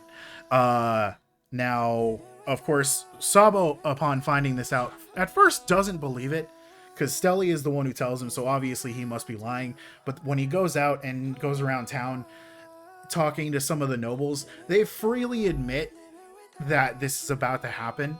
One old man who seemed like he was going to be a nice dude about it, or at least seemed like he cared about the fact that they were going to die, or the people in Great Terminal were going to die, immediately says, you got to keep this quiet. We wouldn't want to make the royalty or anyone mad and have that information get out, now would we? Basically, everybody in Hightown is an absolute piece of shit. Entirely in on this. Everyone in Hightown knows about it, from them all the way up to the royals. So of course, Sabo tries his fucking damnedest to get back down to the Great Terminal so he can warn Luffy and Ace, tell them to get out of there because of what's going to happen. But unfortunately, he is constantly stopped and is a bit too late as the fire is already being set as the night draws in. Now, Ace and Luffy were made privy to this after they were done doing the job by Blue Jam, because Blue Jam had a deal worked out with the nobles and the royalty. Apparently, if he had done this, he was going to be allowed into the city and be named a noble, or given the status of a noble within the city itself. So that's why he agreed to setting these bombs up everywhere, because fuck it, I don't want to be a pirate anymore. I want to live the easy life. And he basically offers Luffy and Ace a chance to join him. They, of course, are denying it, and they need to go out and warn everybody. So, of course, they get tied up and left in the little base that they have in order to basically leave them to die, as Blue Jam and his crew head to the main gate in order to be let in now that they have done their job and the fire is already starting to spread. Shock and bewilderment. Of course, it's a fucking lie. the nobles and the royalty were never gonna allow them, a bunch of pirates, to be nobles. They leave the door shut. Blue Jam starts to see his world crumble around him and basically starts going off the deep end. They're gonna die. Ace and Luffy are able to break free and start trying to find a way out, unfortunately running across Blue Jam and his crew, of everyone them all going insane over the fact that they were basically left out here to die, and they start demanding to know where the treasure the boys keep is. To which, of course, Ace and Luffy are just like, what the fuck are you talking about? Everyone's gonna die. Get the hell out of here. But he's not having any of it. He's long gone. They start trying to grab onto Ace, and they capture Luffy, threatening to kill him. And we actually get the reveal that Ace apparently also had Conqueror's Haki. As in a fit of desperation to save his little brother, who is about to be stabbed, his own little pressure wave comes off, knocks out most of Blue Jam's crew. Not Blue Jam himself, so he's a pretty strong-willed individual, apparently. They all pass out, which only pisses Blue Jam off more. But thankfully, during this entire escapade, Dadan and her bandit crew do show up to save Ace and Luffy. They get Luffy out of there because he's actually been pretty badly injured from the entire incident. So they had to get him out of there as quickly as they possibly could. Ace, being Ace, decides, no, I'm not running away from this fight. As we can see, his character was pretty much the same all the way up until he died. He's never one to run away, apparently, which is never a good thing, or sometimes a good thing, but you really got to be able to back it up. And he wasn't really quite able. Nah. But, Dadan decides to stay behind, yelling to the others to take Luffy and get the hell out of there before the fire gets too bad, and help Ace fight against Blue Jam. We learned later they were in fact victorious, though it does take a good couple of days for them to be found, because they took a lot of damage, and also, there was kind of a fire going on, so they needed a day or two to recover. Sabo himself, while he knows he couldn't stop anything, doesn't believe that Luffy and Ace died. Sabo knows that they have to be still alive, but not only that, he actually did tell somebody about the fact that the nobles are the ones who did this. It's a lot of damage. As it turns out, visiting the kingdom at the moment, because there was going to be a celestial dragon coming by, was Dragon himself, who happened across Sabo when he was trying to get back to Great Terminal to warn his friends, told him everything about the fact that it was the nobles who did this, and I hate the fact that I was born a noble because they're just so fucking scum. To which Dragon poetically goes, you see what you've done, Goa Kingdom? Even your own children hate you. That kind of shit. but because of incidents, Sabo is not allowed to take part in the arrival of the Celestial Dragon. He is locked up in his room with security guards in order to make sure that he stays there and studies as he should. A good little noble boy. He instead decides he's going to first write a letter, which he sends out to Luffy and Ace by basically having it sent to Didon's base camp because he knows they're alive. And he heads out after knocking out the guard who constantly falls asleep when he's watching him, and goes out, steals a fishing ship, and heads out to sea. Let me see if I can get a nice little... Oh, no. We're not going to get that image, I guess.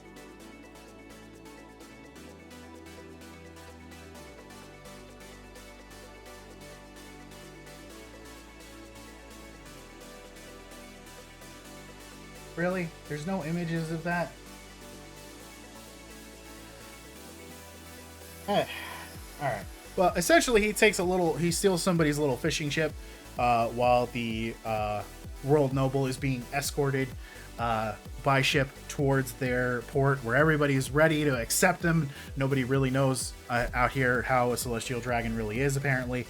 And they're all cheering and happy that the world government is coming out to see their kingdom. The world noble, upon seeing that another ship is in the path of their ship, which of course he has turned to the side because it initially looked like he was going to do something to the noble ship, which of course Sabo wasn't, pulls out a fucking gun, fucking like hand cannon, and blows up Sabo's ship.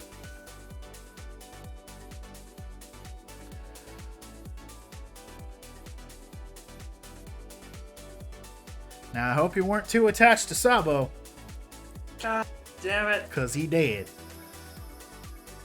As it turns out, Ace wasn't the first brother that Luffy had lost.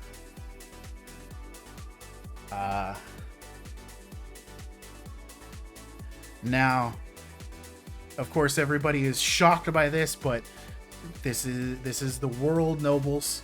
Yeah, well, it's the fucking celestial dragons. We've seen them do a lot more for less, and just riding next to them is apparently such an affront that they'll just blow the shit out of you. Who fucking knew? But yeah, so of course that news makes it to Luffy and Ace, who of course are distraught. Luffy is crying his fucking eyes out because Sabo is dead. Ace is trying to tell him to shut up, because, you know, you gotta be a man about this situation. You can't just stop crying. Don't cry. And he's starting to cry himself. They do get the letter where Ace says, hey, I'm sorry I'm the one who had to head out to sea first, but situation basically said I had no choice. I had to get out of there. So I'll see you guys out in the ocean. You better be the one to take care of Luffy now, because you know he's kind of an idiot. Ace finds Luffy out on like a little cliff where he has been crying for a bit, but he is starting to calm down, and they start talking with each other. Like, basically saying, we gotta get stronger. We need to, when we go out to sea, we need to make sure that we live without any kind of regrets. And of course, Ace makes the impossible promise to Luffy that he will never die, which we already know isn't true. He's fucking dead. But we get more, a little bit more. We get to see the progress that they make as they start training and getting ready to set out to sea. Because their plan is they will set out to sea when they hit 17. So when Ace hits 17 first, he will go out to sea first. 2 years later, Luffy will follow after him. And that's the plan, which is where we come when we first start the series. It's a fun little flashback. We get to learn about a brother that we didn't even know about for 2 seconds and fucking died. Woo! Not the end of post-work. once again, back in the future, Luffy is still very broken about the fact that Ace is fucking dead, that he couldn't do anything to save his brother, that everything that he tried to do, he's not strong enough. He couldn't even fucking keep his crew safe. He is not having a good time whatsoever. And it seems as though Luffy is going to succumb to his grief. He is going to lose the person that he was and give up on his own dreams. Thankfully, Jinbei's there. And Jinbei... Oh, thank God. Yes. Jinbei is able to basically stop him from fighting and doing more damage to himself. Basically pinning him to a nearby rock and yelling at him, yes, you've lost something precious, but there must still be something that you have. You've forgotten about it, but you need to remember. And of course, the thing that Luffy still has, the thing that starts to come back to him, is the fact that he still has his crew. All of them are still out there. All of them are more than likely alive. And they need to meet back up at Sabaody. So, after calming down, after letting Jinbei bring him back from the brink of despair, the new plan is to start making his way back to Sabaody as quickly as he can, so that he can meet back up with his crew. Elsewhere at the time, we have a bit of a sort of a paying respects scene, because Shanks asked Sengoku this directly. The Whitebeard pirates were allowed to handle the burial of Whitebeard and Ace. Initially, some of the other Marines had fought against it, but Sengoku said, shut the fuck up. We're going to let them take this. So, on his home island, a grave site was erected for both Whitebeard and Ace. Now, fun fact about this, to also show that they are really dead and will be staying dead for the rest of their lives, there is actually a replica of these graves at Universal Studios of Japan.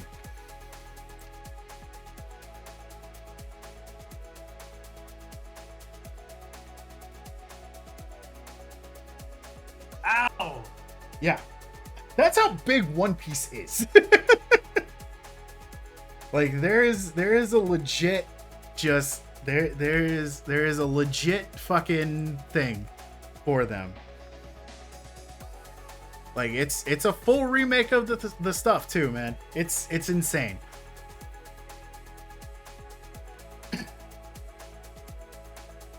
But yeah, so that was allowed to be handled by Shanks and the Whitebeard pirates.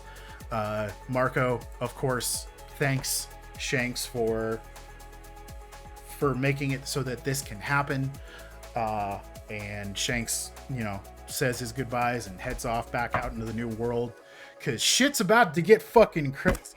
Because as it turns out, as much as the Marines and the rest of the world thought, oh hey, if we take out a fucking Whitebeard, man, that's gonna make our job so much easier. Yeah, in the new world, there was a lot of islands that were protected by Whitebeard and his flag. And now that he's dead, there's a lot of chaos going on out there. There's a nice little vacuum hole that's just waiting to be sealed up by somebody else. Not to mention the fact that Whitebeard's final words to the entire world of saying that the One Piece was actually real, confirming something that people were starting to think was just a myth, has reignited the pirate era, causing way more people to start going out to sea and lighting a fucking fire under pirates' asses, to the point where even the even Fuchsia Village is almost attacked. Thankfully, Garp does show up and sinks the ships. The best flex in this series is on the way, though. Oh, yeah, we're getting there. But yeah, it's chaos out there in the world at the moment. It's not anything what the Marines thought it was going to be, where they thought that things were going to be nice and calm afterwards. No, The pirates are just as much of a problem as they used to be, if not more so, because one of the main detractors for a lot of shit is now dead. This was poorly thought out on their part. But we're not worried about that as we cut back to Luffy, who has gone to Law, or Law has left actually, being told that Luffy should be fine now. So Hancock will handle, or no, Law has not left yet. Sorry, my bad. Someone has shown up. As the Heart Pirates actually notice out in the ocean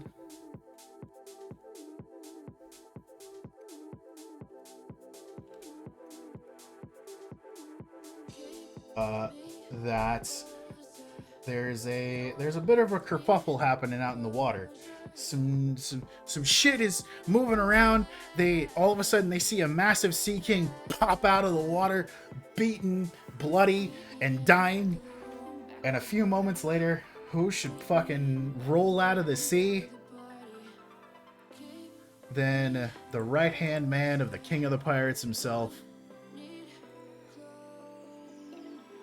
Rayleigh. Rayleigh has rolled up on the scene here to find Luffy, and he basically just kind of figured that the only place that he could have gone would have been to Amazon Lily, because he worked out that the only way that Luffy could have even gotten into Impel Down was if he had the aid of either some marine or a warlord. And judging by the way, super casual, judging by the way that Luffy was sent flying by Kuma, he must have landed on Amazon Lily. So yeah, he's shown up. He tells the Heart Pirates, everything's good. You guys can just fucking pack up and leave. Don't you worry about that. He apparently only flew for maybe about like half a day, maybe a night and half a day. He didn't fly for very long. Back when he was knocked by Kuma. But essentially, Rayleigh arrives. Hancock has finally come over as well, because she'd been forced to not go near Luffy or the other men at the time, because of course, she's not supposed to. But now that Luffy's awake, or they have confirmation that he's awake, she says fuck you and just goes off and does it anyway. Brings him a bunch of food. As they're eating, Rayleigh starts to talk with Luffy, bringing up the fact that yes, a lot of shit has happened. You guys got your asses handed to you back at Sabaody. Do you really think going back there right now and trying to go to Fishman Island is the correct path to take? And he basically says he has an offer for Luffy. And we cut away from that as we go back to the Straw Hats, who are trying to make their way out. They are running into their own problems. One very important problem for Zoro is the fact that there are a bunch of mandrill monkeys that are decked out in weapons and basically are attacking him whenever he tries to go out to sea. As it turns out, they are known as humandrills, who are monkeys who used to live on this island, and in order to progress as their species does, they learn from the humans that they live around. And the island that they lived on was one that basically ended itself in war. So they are bloodthirsty. They know how to use weapons like any other human does, because they have observed it over the course of the history of that island, and are now pretty fucking strong. And they have been a problem for Zoro as he tries to take a boat to get out to sea. That was given to him by Mihawk, because his job isn't to stop Zoro. He doesn't care. Also, he wants to fight Zoro in the future somehow. So why stop him?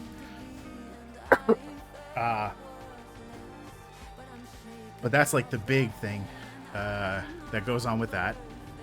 Frankie does blow up Vegapunk's old lab, because the island he ended up on was Vegapunk's like home island. So that's fun. Good, Frankie, good. Make him pay! Make him pay! Sanji has come across Ivankov and is essentially trying to convince Ivankov that he is actually a Straw Hat because, you know, Ivankov basically says, you could just be claiming you're a Straw Hat just so you can find out where he is. I'm not going to tell you anything. I don't know if you're really them. And pulls out the wanted poster, essentially trying to force Sanji to admit that it's him on that badly drawn wanted poster. Something that's so hard for him to admit, he starts spitting up blood. It's a whole fucking thing.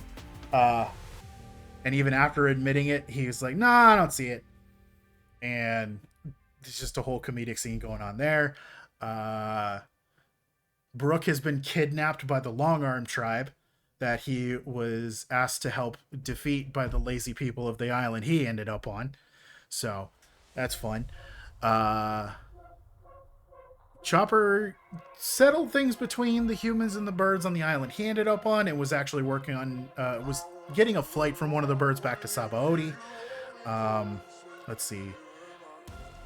Initially, Nami was placed into jail because she tried to steal some shit. Like I said, I think last time, just casual kidnapping. But she eventually does convince them to just let her go so she can try to get there again. And she's very distraught over the fact that Luffy is, you know, in this state. They all are. Because he has been there for them in their, like, some of their darkest moments. So obviously they need to get to him as fast as they fucking can.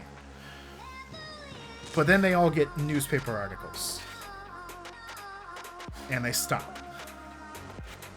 They see something in the news that has made them all suddenly start to change their minds.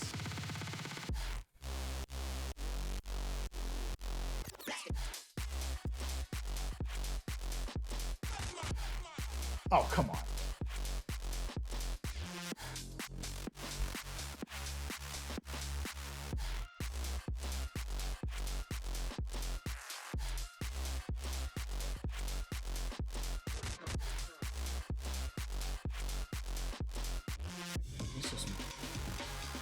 What did they see? I'm trying to get a good fucking image of it.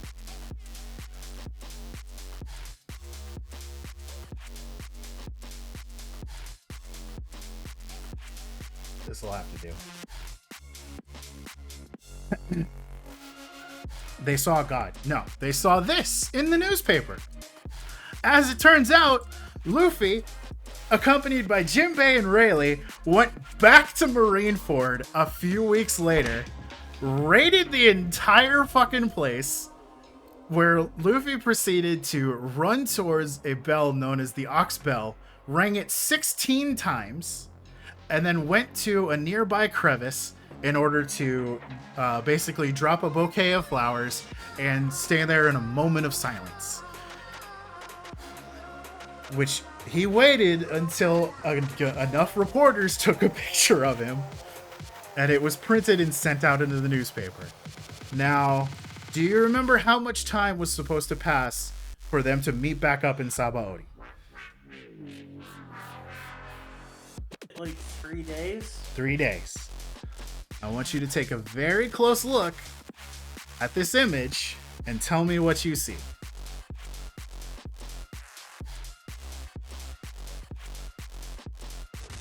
I see what, honestly, in the back looks like the army from the Alabasta Kingdom a little bit. But No, those are clearly marine hats. They're on Marineford. Just remember that. Mm-hmm. But is there anything about this image that stands out to you, other than that, on maybe Luffy himself? I see him holding his straw hat. I see X and Y on his arm. 3, 2, Y? 30? No, 2, Y? Do you want me to just tell you? Yeah, I don't know what's going on. I think it has to do with that arm tattoo. It does, in fact, have to do with that arm tattoo. Not 3 days, 2 years. Luffy is sending out a message to his crew, and only his crew will notice this message because it's Luffy, and this is not something he would normally do. Obviously, Rayleigh had to put him up to this shit. Basically saying, hey, we're not ready for the new world. We're not going to be meeting up in 3 days. Take 2 years to train before we head into the new world. So the straw. So that's what the time skip I've heard so much about is. Yep. Is. For the next 2 years, they will all be training to become stronger in order to be ready for the new world and the fucking chaos that is waiting for them on the other side of the red line. Luffy himself will be training directly with Rayleigh, and all the other Straw Hats ended up in places where they can get much better. Frankie actually finds a secret laboratory of Vegapunks where he starts studying the information that he has down there to improve himself. Zoro goes back and begs for training from Mihawk, essentially throwing away any kind of honor he had for the situation, something that Mihawk notes and says, there's no way a man like you would just casually try to ask your own enemy to train you. It must be something else. And Zoro admits, we need to get stronger. Our captain needs us to be stronger. That's why I'm basically debasing myself in front of you. And Mihawk agrees to train him, but more just kind of let the mandrills train him. Though he had beaten most of them except for the one that was mimicking him. So that's a whole thing. Nami will stay on with Area in order to continue learning about the weather science that they have in order to improve herself. Usopp will remain on the archipelago where he's at, where he learns about pop greens, which are these special seeds that when they make impact with something, a plant pops out, and they have multiple kinds of uses. Turns out that the island that Chopper ended up on had a huge library, whether it was made by the people who lived there or it's been there for a long ass time, but it's a huge library of medical science that is more advanced than some of the stuff that he's even aware of. So he's going to be training there for the next 2 years. Brooke starts launching a music career for his training. Cool. Great. That makes me happy. Sanji. I have to ask an important question. Yeah. Okay, so did they expand this in the anime so that we got a little bit more time with this? Yeah. Oh yeah. There's full episodes that are dedicated to this shit. I'm just running through it. Yeah. I know. I know what I'm most excited to watch in the anime when we get around to it. Well, are we starting from the beginning? We're starting to Wano. Why am I doing this? At this point, I want you to continue doing this because I really enjoy this every 2 weeks. But you're gonna watch the show, huh? But I might very well watch the show from the beginning.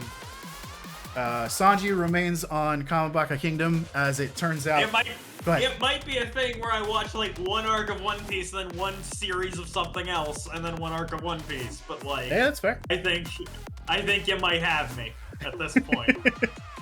But Sanji remains on the Kamabaka Kingdom because it turns out that they have some incredible like recipes that can be used to restore energy, increase vitality, that kind of stuff.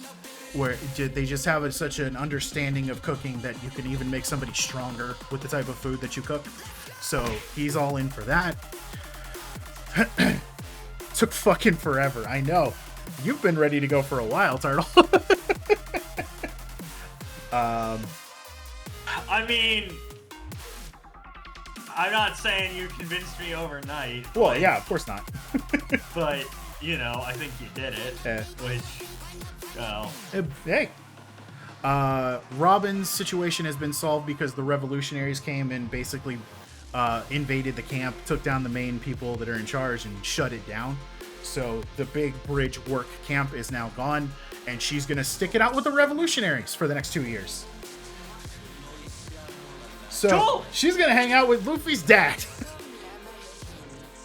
Essentially. It's pretty great. Yeah. So for the next 2 years, Luffy is going to be staying on an island whose seasons change every 2 months. Okay. The seasons change so fucking quickly. It's hard to stay used to the island. It's also covered in monsters, and he is going to be going through hockey training and physical training, of course, with Rayleigh for the next 2 years. The different types of hockey are explained. We have armament hockey, which is a hockey that is used to strengthen one's body and can create an invisible like armor, which he demonstrates as a giant elephant comes out of the woods trying to attack him, and he basically. We pause for a minute. I just need to get more water. We're almost done.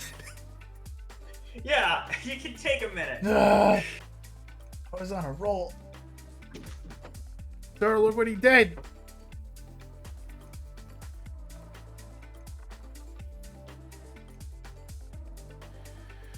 Oh, hi, Charlotte. I didn't realize you threw a fruit at me. I'm sorry. My period ended and started not only a huge wave, but he turned new people to the anime. Yeah, true. That whole meme started making people watch the anime, didn't he? Why am I surprised? I don't know at this point.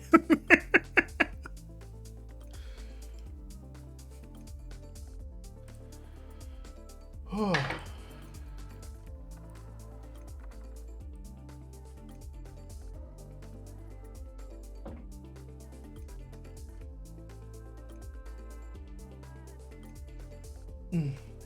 All right. Welcome back. Thank you. But yeah. But no, I think Yeah. I think I might be like, let's start watching from time skip. Oh. Is maybe where I am on this. So stop here and start at the time skip instead of going all the way to Wano? Yeah, I might be kind of down for that. Okay. Well, you But heard it. I want you to keep doing these explanation videos because they're really good. But I also kind of want to start watching. I'm not committing to anything one way or the other right now. Well, you heard it here first. This may be the last one. I'll let you guys know. Anyway, but yeah, he is going to be learning hockey. The demonstration of armament hockey is him raising his hand towards a very massive elephant that is trying to fucking squash his ass, and it literally just bouncing right off. Like, it does no damage to him. All the damage gets pushed right back onto the elephant as it knocks it away. He then demonstrates the biggest use of observation hockey. It is actually the ability to detect the aura of another person. You can feel their life force, and if it's well trained enough, you can actually use it to predict what they're going to do, which he demonstrates by constantly dodging the attacks of the trunk of the elephant as he explains things to Luffy very calmly, doesn't even really worry about what's coming. These are the two types of hockey that anyone can learn, because anybody can learn this. It's just a forging of your own will in order to protect yourself and try to listen to things closer. But the third kind, the kind that we have seen demonstrated multiple times throughout this entire saga, which is Conqueror's Hockey, is not one that anyone can just learn. You can't be taught Conqueror's Hockey. You can only be taught how to wield it, because you need to be born with it. And it's estimated that only about 1 in every couple million people on this world has Conqueror's Hockey. He, of course, then demonstrates that ability by using it to knock out the elephant, and the elephant goes down. Luffy's excited. He's ready to start learning, but then he thinks about something as he takes off his hat and heads to a part of the island that Rayleigh has pointed out to him, saying, "Hey, this is the only safe place. They don't seem to like this weird radish-like tree thing. So this is where you would have to come if you need to get away." And Luffy takes off his hat, takes out the Vtuber card for Rayleigh, puts it in the hat, and sets it on a rock that's nearby, because he knows that this is the only safe place for it. Basically saying, for the next 2 years, Straw Hat Luffy is gonna disappear while we all get stronger. And he heads off to go train with Rayleigh. we do get a little bit of a touch into the new world with the other members of the supernovas, uh, who are out ready to cause chaos out in the world. We come across Scratchman Apu, who has ended up somehow on an island where it's got a bunch of ravenous, like angry wild pigs, and also there's a place where you can literally run on air somewhere. It's really weird. Gang Beige ends up running into an island that is not on the sea but in the air and is sucking his ship up into the sky. So that's a fucking time. Mad Monk Rouge ends up at an island where it is always it's a rain of lightning. There is always lightning going on, and an old woman comes up to him saying, "Hey, do you need an umbrella?" The new world is fucking crazy, and it's gonna be a time when we finally get there. Kid, who is once again the highest bounty of the supernovas, mostly because he had no qualms with killing innocent people. Or attacking innocent people, probably killing them too, is trying to figure out what the hell is going on with the Straw Hats and why he would be so crazy as to go back there after everything. Them coming to the conclusion that he must be trying to say that he's going to be at the head of this new era because he rang the bell 16 times, because the Navy only rings that bell at the end of the year, 8 times to say goodbye to the old year, 8 more times to say how to welcome in the new. So they're assuming that it's him saying, Whitebeard's era is dead, and he's going to be the one standing on top of this new era, while also torturing a poor pirate crew that was trying to go back to what is known as Paradise, which is the first half of the Grand Line, because it is not anywhere near as insane as the New World. And then he proceeds to crucify them all. Kid's great, good guy. But yeah.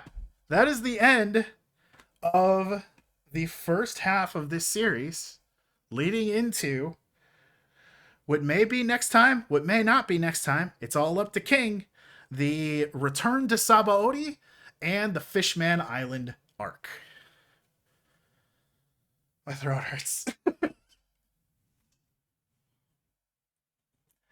Still there, King? Still here. That was a lot. It's a lot. A lot happens. There's a reason why this took 3 fucking parts. I got a raid target for you, Thank by you. the way. Thank you for the claps. I appreciate it. We need more Sabo, but he's dead. He was just a baby who died back in the flashback. You have a raid target? Yeah, I just put it in Yeah. chat.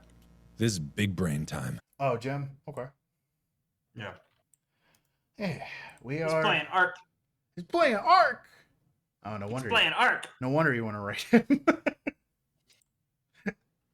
But yeah, we're gonna get everybody on over to Gem. Not a lot of after discussion for this one. Mostly just because I guess I'm tired.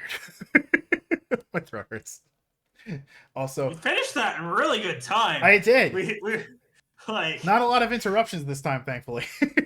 no. I appreciate that. I am happy that that is not a thing. He shouldn't have died so young. You're right. He could have been a great character. Sabo would have been awesome, but unfortunately he's gone. Just like Ace. It's like Ace. Just because Akaino put a hole in him. Anyway. I will let you guys know if we truly are going to be stopping here for the explanation. It's up to King, so once he lets me know, I'll let you guys know. Thank you for everyone who came in. Very much appreciate those who come to see my rambles about One Piece. And I will see you guys next time. I don't know about tomorrow because I'm planning on doing a thing tomorrow, but Tuesday for sure, I will be back with some kind of stream. Goodbye, everybody. Thank you for coming. Goodbye.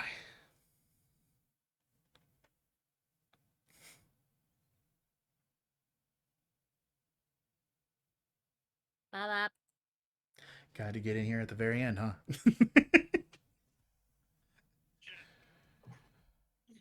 The raid is out. My internet connection has been acting up like a Have a good bitch. day.